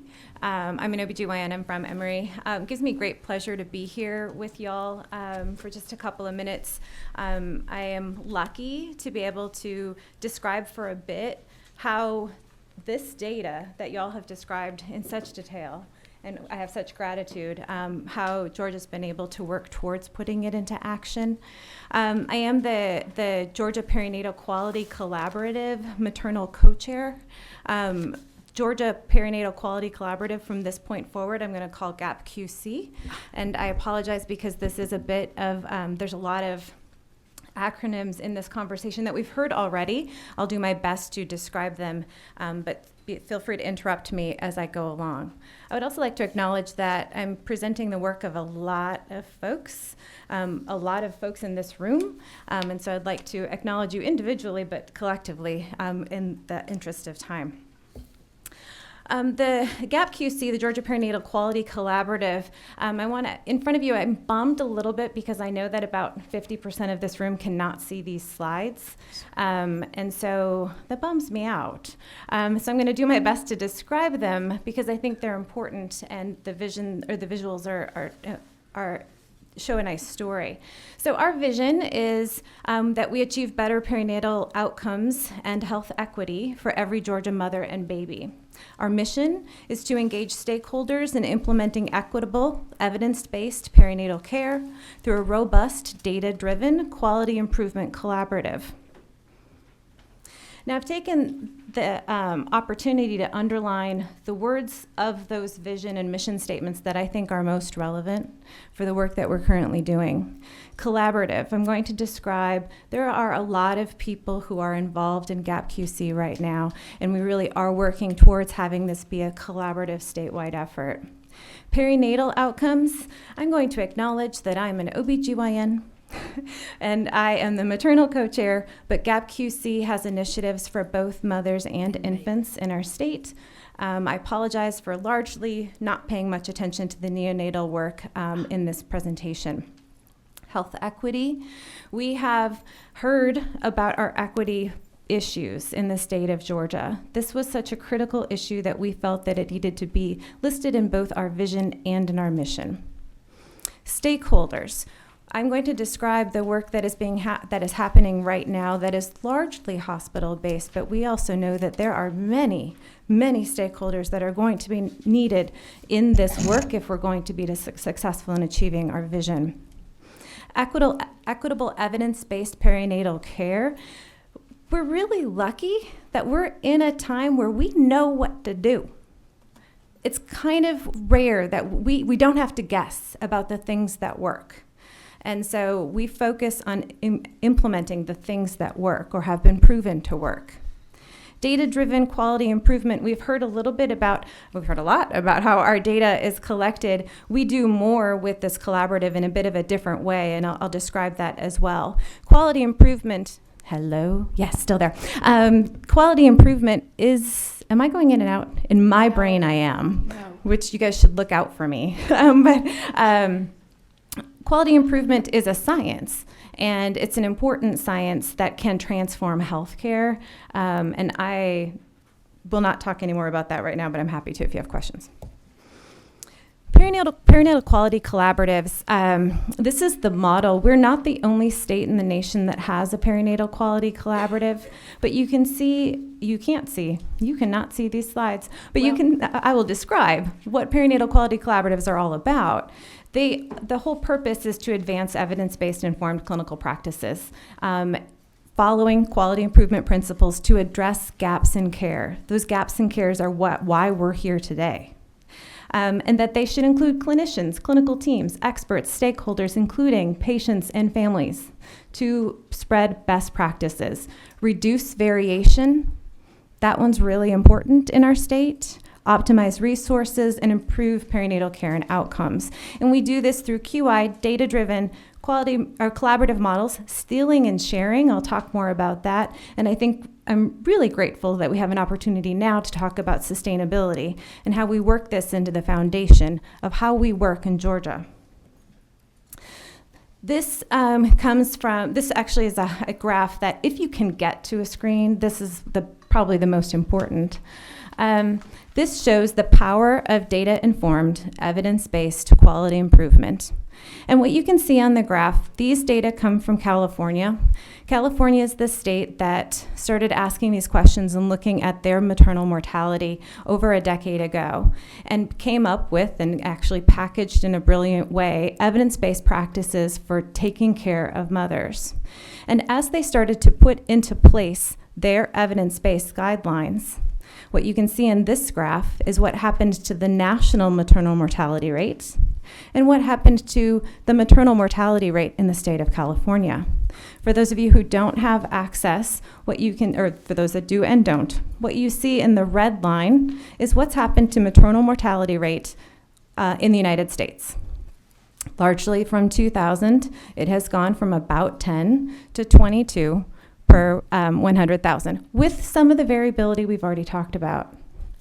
Let's look at what happened in California. California, same time, also started on par with the national average, but they are now around 7.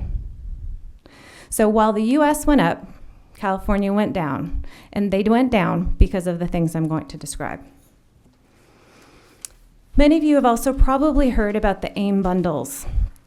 And there's some confusion and there's some overlap, and so I want to again describe one of or what this particular acronym stands for. AIM bundles. AIM stands for the Alliance for Innovation in Maternal Health. Basically, what an AIM bundle is a set of best practices for maternal care. It includes recommendations for hospital-based protocols, policies, practice changes, drills, system, tracking. These were collected and packaged by a group of folks that all of us that are in clinical care listen to. So this represents national consensus about what should be done to move the needle on these certain outcomes that Dr. Bryan described for us. Georgia became the 13th state in the nation to say, you know what, we need to do this. We need to be an AIM state. We need to start doing these best practices across the hospitals in our state. On the right-hand side, you see a snapshot of what the obstetrical hemorrhage bundle looks like. But basically, a bundle has anywhere from 14 to 25 individual practices that needs to be implemented in a hospital setting. Some of them are quite simple and probably are already in place, but some of them are actually quite difficult and take a lot of heavy lifting to get them into place. Excuse me just a minute. Do you Yep. know how many of our hospitals have already come on and done this? Indeed, I do. That's coming. Is it about 10, or are we past that number now? I'm so excited. I'm going to tell you all about it. Can I do two more slides? Thanks. So this is about half of the states in the country right now have signed up for AIM. But again, Georgia was on the earlier side of adopting these. Go, Georgia. This is the list of the folks that came up with the AIM bundles. And basically what you're seeing is folks like ACOG, ABOG, the American Academy of Family Physicians, A1, Preeclampsia Foundation. We have over 20 organizations that have vetted these AIM bundles that say, you know what, if we're all going to move on this, this is the way we should move, and let's do it together. This is a list of the AIM patient safety bundles that are currently available. The council that I just showed a picture of continues to look at available evidence and continues to package them for hospitals and states to use. And so the list that we have here, which has about 10, is actually longer than it continues to grow. Hospitals continue to have more bundles from which to choose. Actually, and there are 3 of them on this slide that Georgia is participating in, and I'll talk more about that as well. Another thing that's happened very recently with regards to supporting the AIM bundles is the Joint Commission for hospital accreditation. For those of you who don't work in hospital settings, Joint Commission's a real big deal. Like, that's when the hospital all gets real quiet and we get kind of, everybody's like on edge waiting, because they're the people who say that your hospital can stay open or not. And so just a couple of weeks ago, the Joint Commission announced that in their hospital accreditation by summer of 2020, their expectations is that all hospitals seeking their accreditation will participate in many of, it's surprisingly similar, their recommendations and the hemorrhage bundles and the hypertension bundles. So now on to GAP-QC. GAP-QC was established in 2012 by people in this room. I would like to acknowledge them, by maternal fetal medicine docs, OBs, pediatricians, folks from the Georgia OBGYN Society, the Georgia AAP, the Department of Public Health, the Georgia Hospital Association, saying we've got stuff to do with both maternal mortality and then infant mortality. And we were successful for a couple of years, but what has been really, I think, igniting is in 2017, we were awarded some infrastructure funding from the CDC to work to do GAP-QC, and our focus during that grant was on maternal mortality reduction. We proposed in that grant that we would put the obstetrical hemorrhage bundle into place and the hypertension bundle into place. When we wrote that grant, which was 2016, before some of the reports and data that you've heard about right now, we said, you know what, here's what we think we can do. In year 1, we want to have 10 hospitals participate in the AIM hemorrhage bundle, right? Like, let's start. But by the end of year 5, let's get 85% of the hospitals. Let's do that. And then we also estimated, let's in year 2 start and do 10 hospitals for the severe hypertension bundle. And then I hope we can get to 60% by year 5.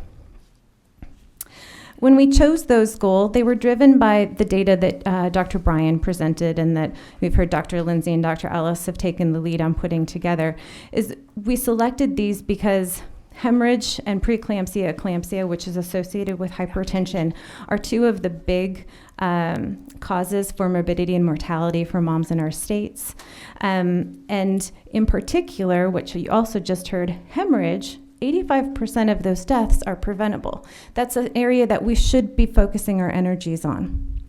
Hypertension, also a big driver of what's happening with maternal deaths, but as we heard again from Dr. Bryan, is that is our area of greatest disparity, an 8-person difference between white women and African American women in our state. So we launched our obstetrical hemorrhage bundle team in April of 2018. We launched severe hypertension in June of 2019, and we've been integrating. AIM also has a bundle on reduction of perinatal disparities. So we have been working to implement that bundle as a cross-cutting bundle, particularly focusing on hypertension that's been happening over the past couple of months. Here's our structure. I promise you, Representative Cooper, I've got the number of hospitals. They're coming up. I just thought that they were closer in my slide set. So here is our structure. I think that one of the most important things when I think about what GAP-QC is seeking to do is to bring the stakeholders together. There's this old saying that if you want to go fast, go alone. If you want to go far, go together. And I think it's nice to see how we've been able to engage stakeholders, not just in the leadership group, but also in our advisory council, where we've been able to pull in already existing state-based agencies and programs. We have a very interprofessional and multidisciplinary clinician team. We have professional societies, we have academic institutions, we have third-party payers, we have community-based organizations, we have patient advocacy groups. We need more, but it is nice to see all of the folks who do want to come and talk about this important issue. The maternal committee is doing hemorrhage and hypertension, as I mentioned, just to acknowledge the neonatal committee. They're doing neonatal abstinence syndrome, but I do think that there is potential overlap there that we could look into adding a maternal opioid use disorder bundle. This is, again, building a collaborative to last. That's kind of our goal. So you see just some of the many folks that are involved in this. We engage the Regional Perinatal Center system. There are 6 regional perinatal centers across the state. All of the regional perinatal centers are part of GAP-QC. We also are aligning efforts with things that are actively moving in the state, things like the maternal levels of care. And I'm sure I'm forgetting some. Oh, here it is. Here it is. So, hospital participation. As of September 1st, we had 62 participating hospitals. That's 80% of the birthing hospitals in the state, which is far better than the 10 that we had estimated. We have 44 hospitals implementing the obstetrical hemorrhage bundle. That's great. 36 hospitals that are implementing severe hypertension in pregnancy, and 47 hospitals that have just started the neonatal abstinence syndrome program. If we look at those 62 hospitals, 87% of the births in Georgia are touched by one or more of these programs.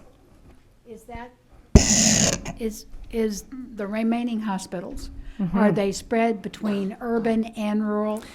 So yeah, here's the slide, a pictorial, which is, I hope you can see this. No, your questions are good.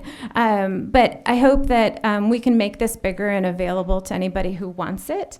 But this is a picture, which is very difficult to see, of the hospital participation. And we have great representation kind of across, and then holes that are just spattered throughout the state.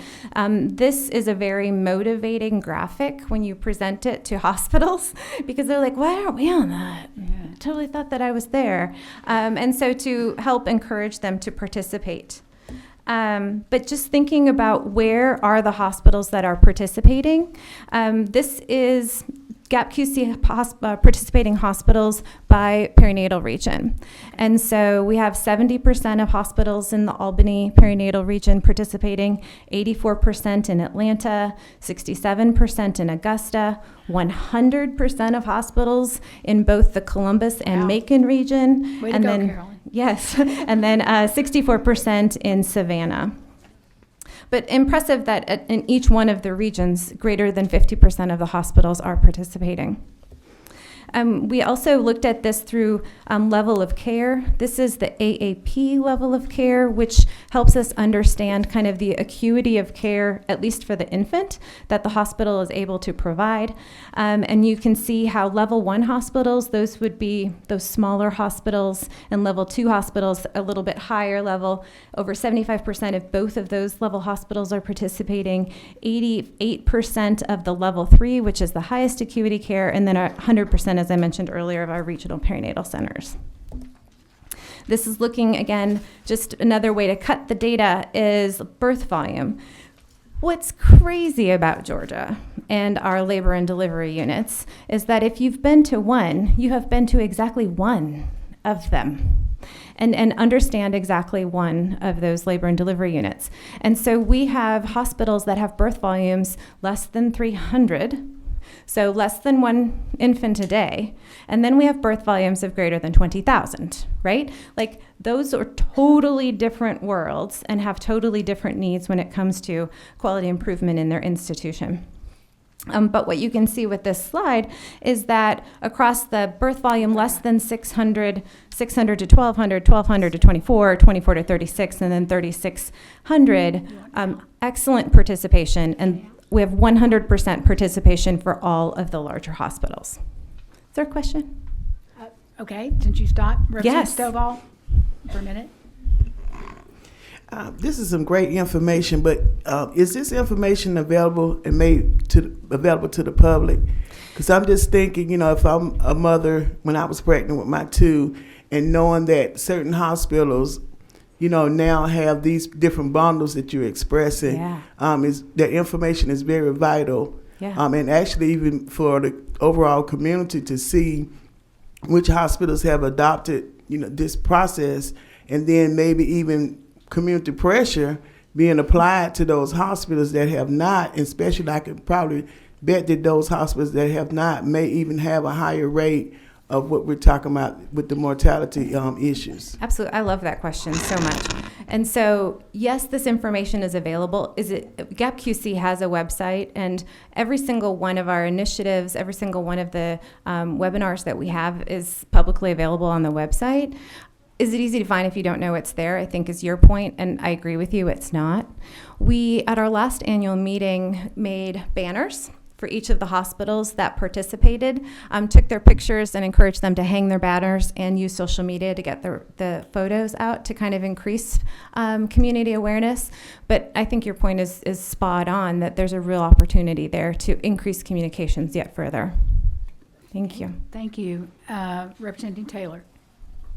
Madam Chair, I just wanted to check, is there a way to look at where the 101 deaths were by location, community, city, or even by hospital?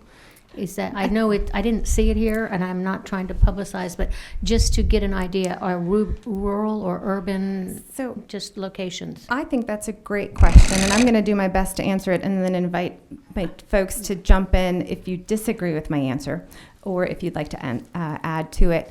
One of the challenges that you have with something that is a really rare event like this, and a really big sentinel event like this, if you have small numbers, you're identifiable pretty quickly. And so I think that that's part, like, just personal privacy is part of what we're talking about. Now, we will talk a little bit about before maternal mortality is maternal morbidity. And that is something that I think we will be able to get a little bit more of a geographical spread on, you know, a little bit more of our near misses, but perhaps not the sentinel events themselves. How did I do? Is that Fine. reasonable? You- Okay. Thank you. Right? Just to add to that, I also remember when we do our review, the place for which That's right. someone expires, if you will, might be the might have been transferred from somewhere else, and so it's hard to determine. You know, we can do it based on where they lived, but when you're talking about the hospital for which someone dies in, they could have shown up in my own hospital getting, you know, resuscitated, and I just pronounce them, for example. So it's very hard to actually extrapolate information from that, just because of the fact that we have a regional perinatal system, Right. and that makes it really challenging to answer that question. And indeed, if you're using the Regional Perinatal Center system, you want folks to be transferred to a higher level acuity care, which may make things look a little different. Okay. Thank you.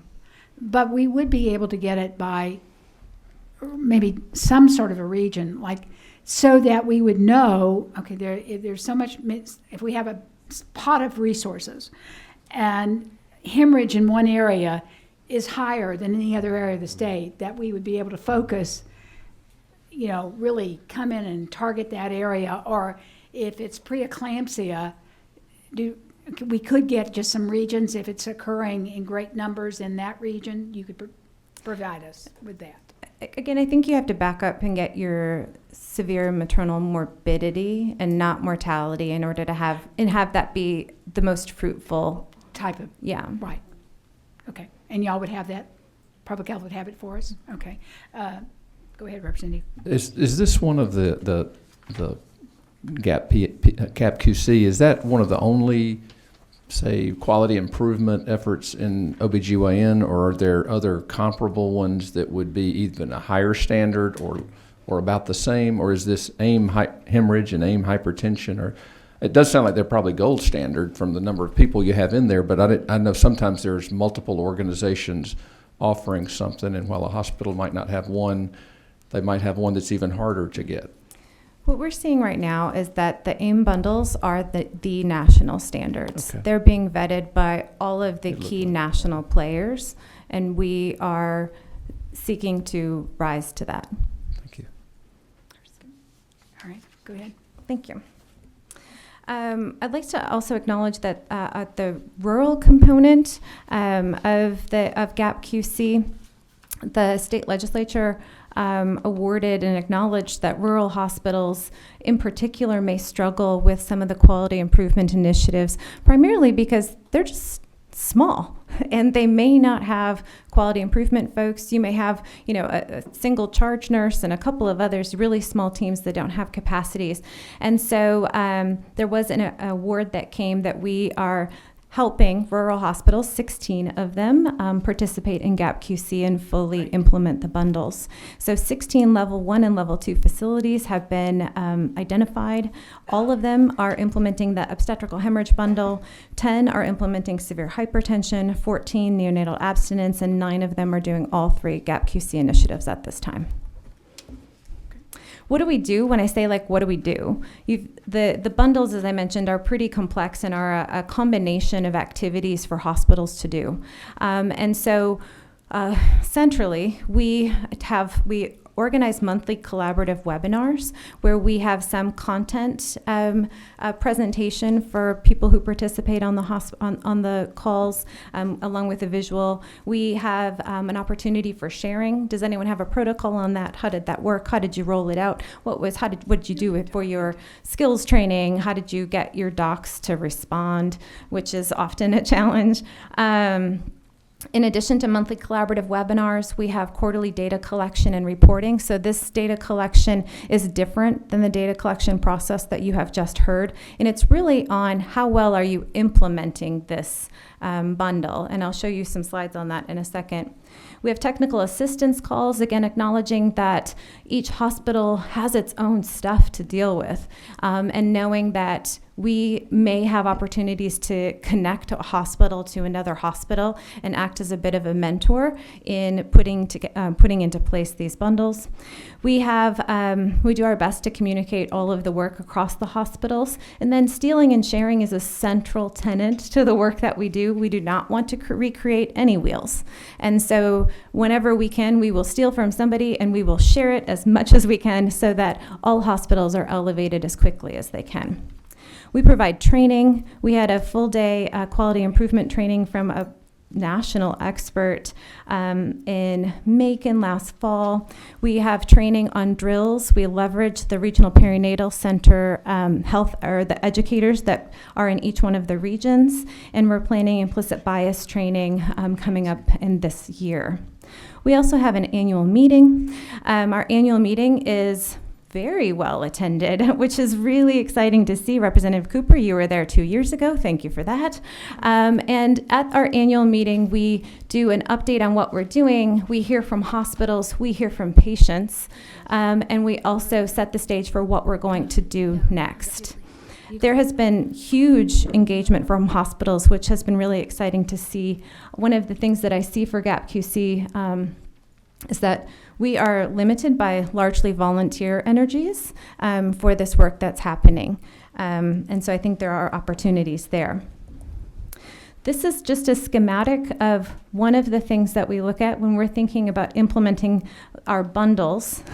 There are 6 processes that we look into for how hospitals are putting into place bundles for hemorrhage. And examples of this are provider education, nurse education, risk assessment, meaning that you assess every person who's pregnant that comes into your system and her individual risk of bleeding at multiple times throughout her hospital stay. Doing quantified and cumulative blood loss is a huge, I know that probably that means nothing to you all, but boy, is that really hard to do. And what I'd like to highlight is that this is the work of the hemorrhage group, quarter by quarter of the successes that they're having in putting these processes into place. And so many of them started, less than 40% of hospitals were actively doing most of these things.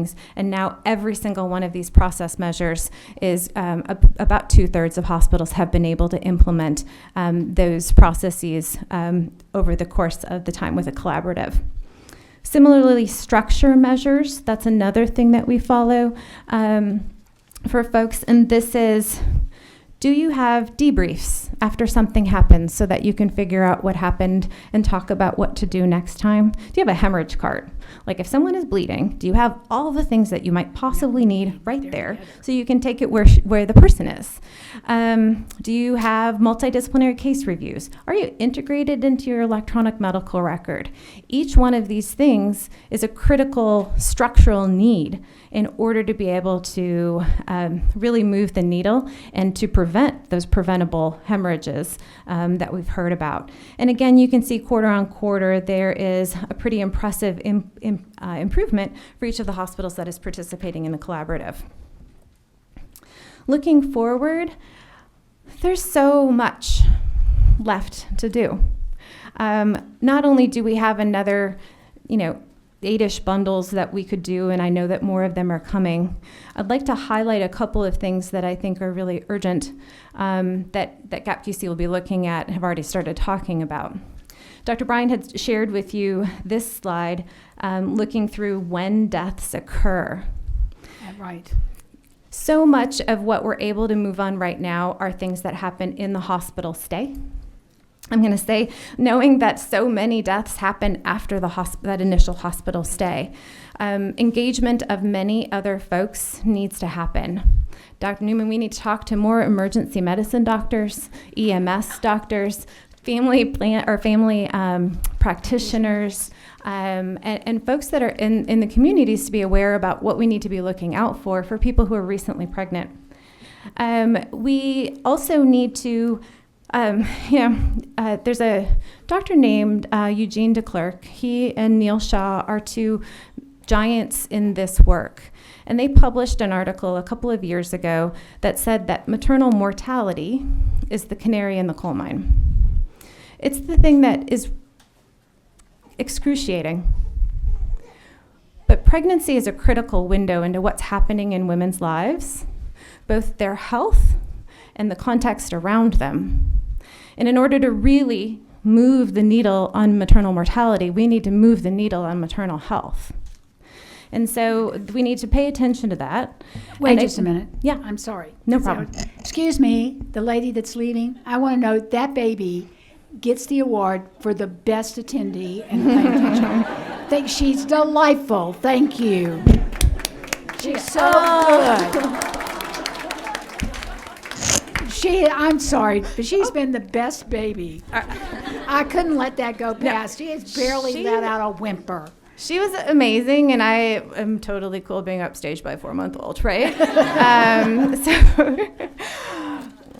But I do think in looking forward, we need to dive into, with intention, the health conditions of women. I think that we need to find ways to improve health, to pay attention to blood pressure and healthy weight and risks for cardiovascular disease, as Dr. Bryan, I think, had mentioned. We need to ensure access to family planning so that folks who make sure that a pregnancy they're going through this because they want to. And they have access to that. I think we want to expand into additional settings and include additional stakeholders. There are great opportunities with expanding into communities more than we've had an opportunity to so far. And then I think the preconception I kind of hinted to a little bit already. For folks who are interested, our annual meeting will be April 23rd and 24th here in Atlanta, location TBD. I think that's all I have, but I'm happy to take any more questions if folks have question. them. Representative Hughley, you had one. Thank you, Madam Chair. Can you tell me why hospitals that are not participating are not participating? It's a great question. Resources.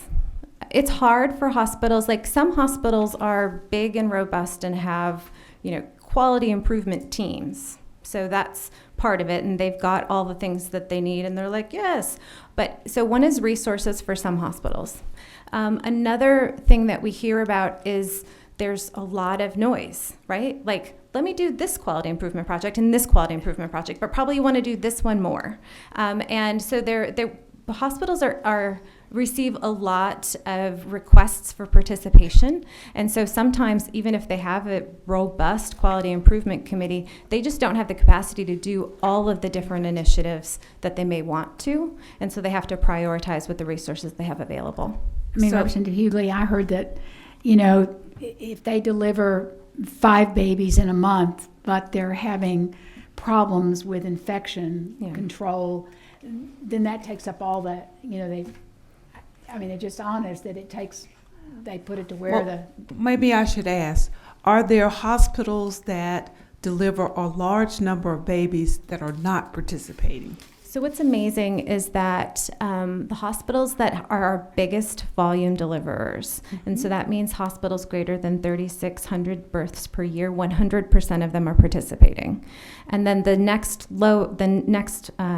rung under that, which is I think 2,400 to 3,600, 91% of those hospitals are participating. So we have really good participation in the larger volume hospitals. We have really good participation, period. I would like to say that I am really pleased with how many hospitals have come on board.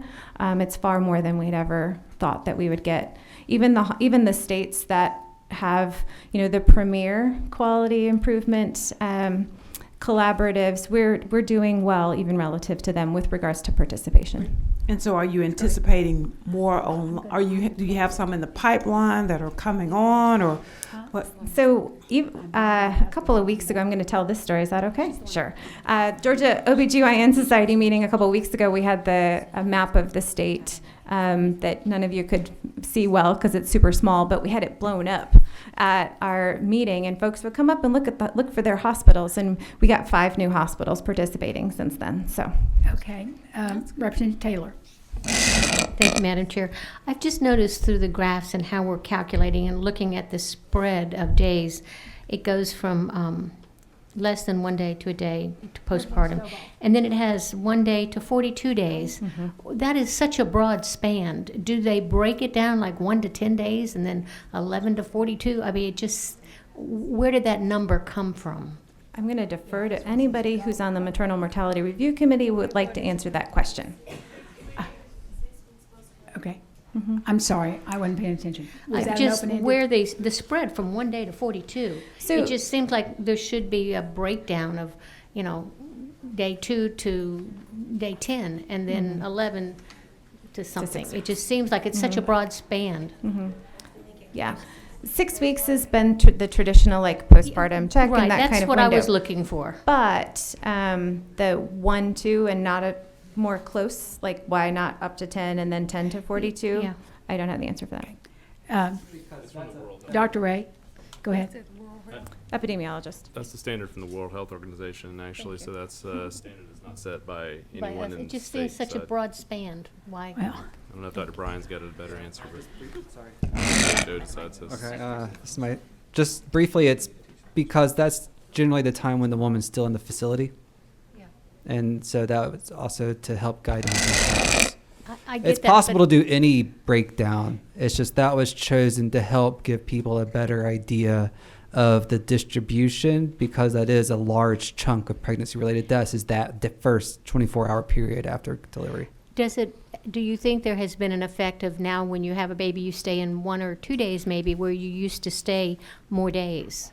That was what I was looking for. Has that had an effect on it?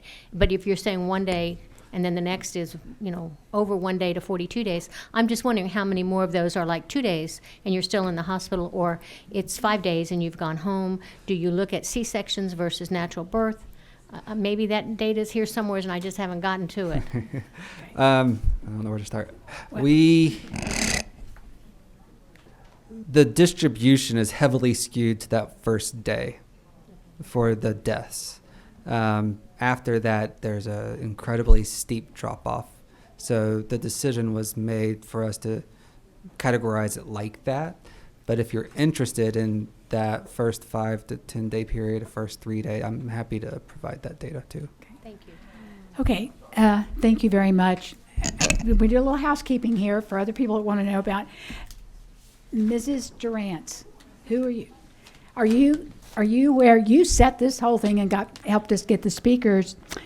Could you possibly wait until the next meeting and summarize it all up and give us a little review? So, because we're over our time. Okay, I want everybody that's here to know, we get allowed on study committees up to 5 days. And many of the study committees never take those 5 days. But we have 5 days, full days of information that we need to receive. So we will be using the whole 5 days, which will mean that we will go past December 1st, probably early in December. But I want to make sure that we get as much information as we can possibly get. I mean, when I was looking at it in the data, I was really surprised that 16% of our mothers that deliver out of 130,000 are in rural areas, but only 11% don't have any prenatal care. Out of there's about 2,000 that don't get prenatal care. The rest of them, that 89% of the women that are pregnant that don't get prenatal care, are in our urban areas. I would have thought it would have been just backwards. So we have so much to learn about this and to go forward. Did want to tell you that we will be meeting for the 5 days. Do we have a date on the next meeting? I think yes, October the 17th will be the next meeting. And so I hope you'll be able to come back. I feel like this is very informative, and going forward, I think we're going to come up with a lot of suggestions that perhaps, I think we've made a lot of progress. I think our numbers might be a little better if we could look at current data. At least I would hope so. But we still have a lot of work to do. And as we said earlier, especially of women of color, in reducing the number of deaths that we have. And I look forward to participating in that. Mark, do you have anything you want to say to that? Sorry. Yes, thank you very much. I know a lot of you put a lot into that, and I appreciate it. I think you put it in a very informative way, and we could see up close or on that very well. Thank you. I know how much goes into that, and I know what you mentioned, which really struck me, is that we're looking at the near misses. I know it may be a little different than our particular study committee, but I know that's where some of the data, the numbers that you need to really make some difference. So as you put out those quality improvement things, we take care of that morbidity that slows a woman down who has a newborn, a new child at home, a family that needs her. we're looking forward to making her not only preventing death, but we want to make sure she's as healthy as she can be to enjoy that young child. So we're looking forward to working with you on getting that. I've already made a couple of inquiries myself about hospitals I saw that weren't on the list, and they're saying, how do we get on it? So I sent them your cover picture. So thank you for making a difference in the health care of women and their children today. Thank you, everybody, for coming. We're adjourned.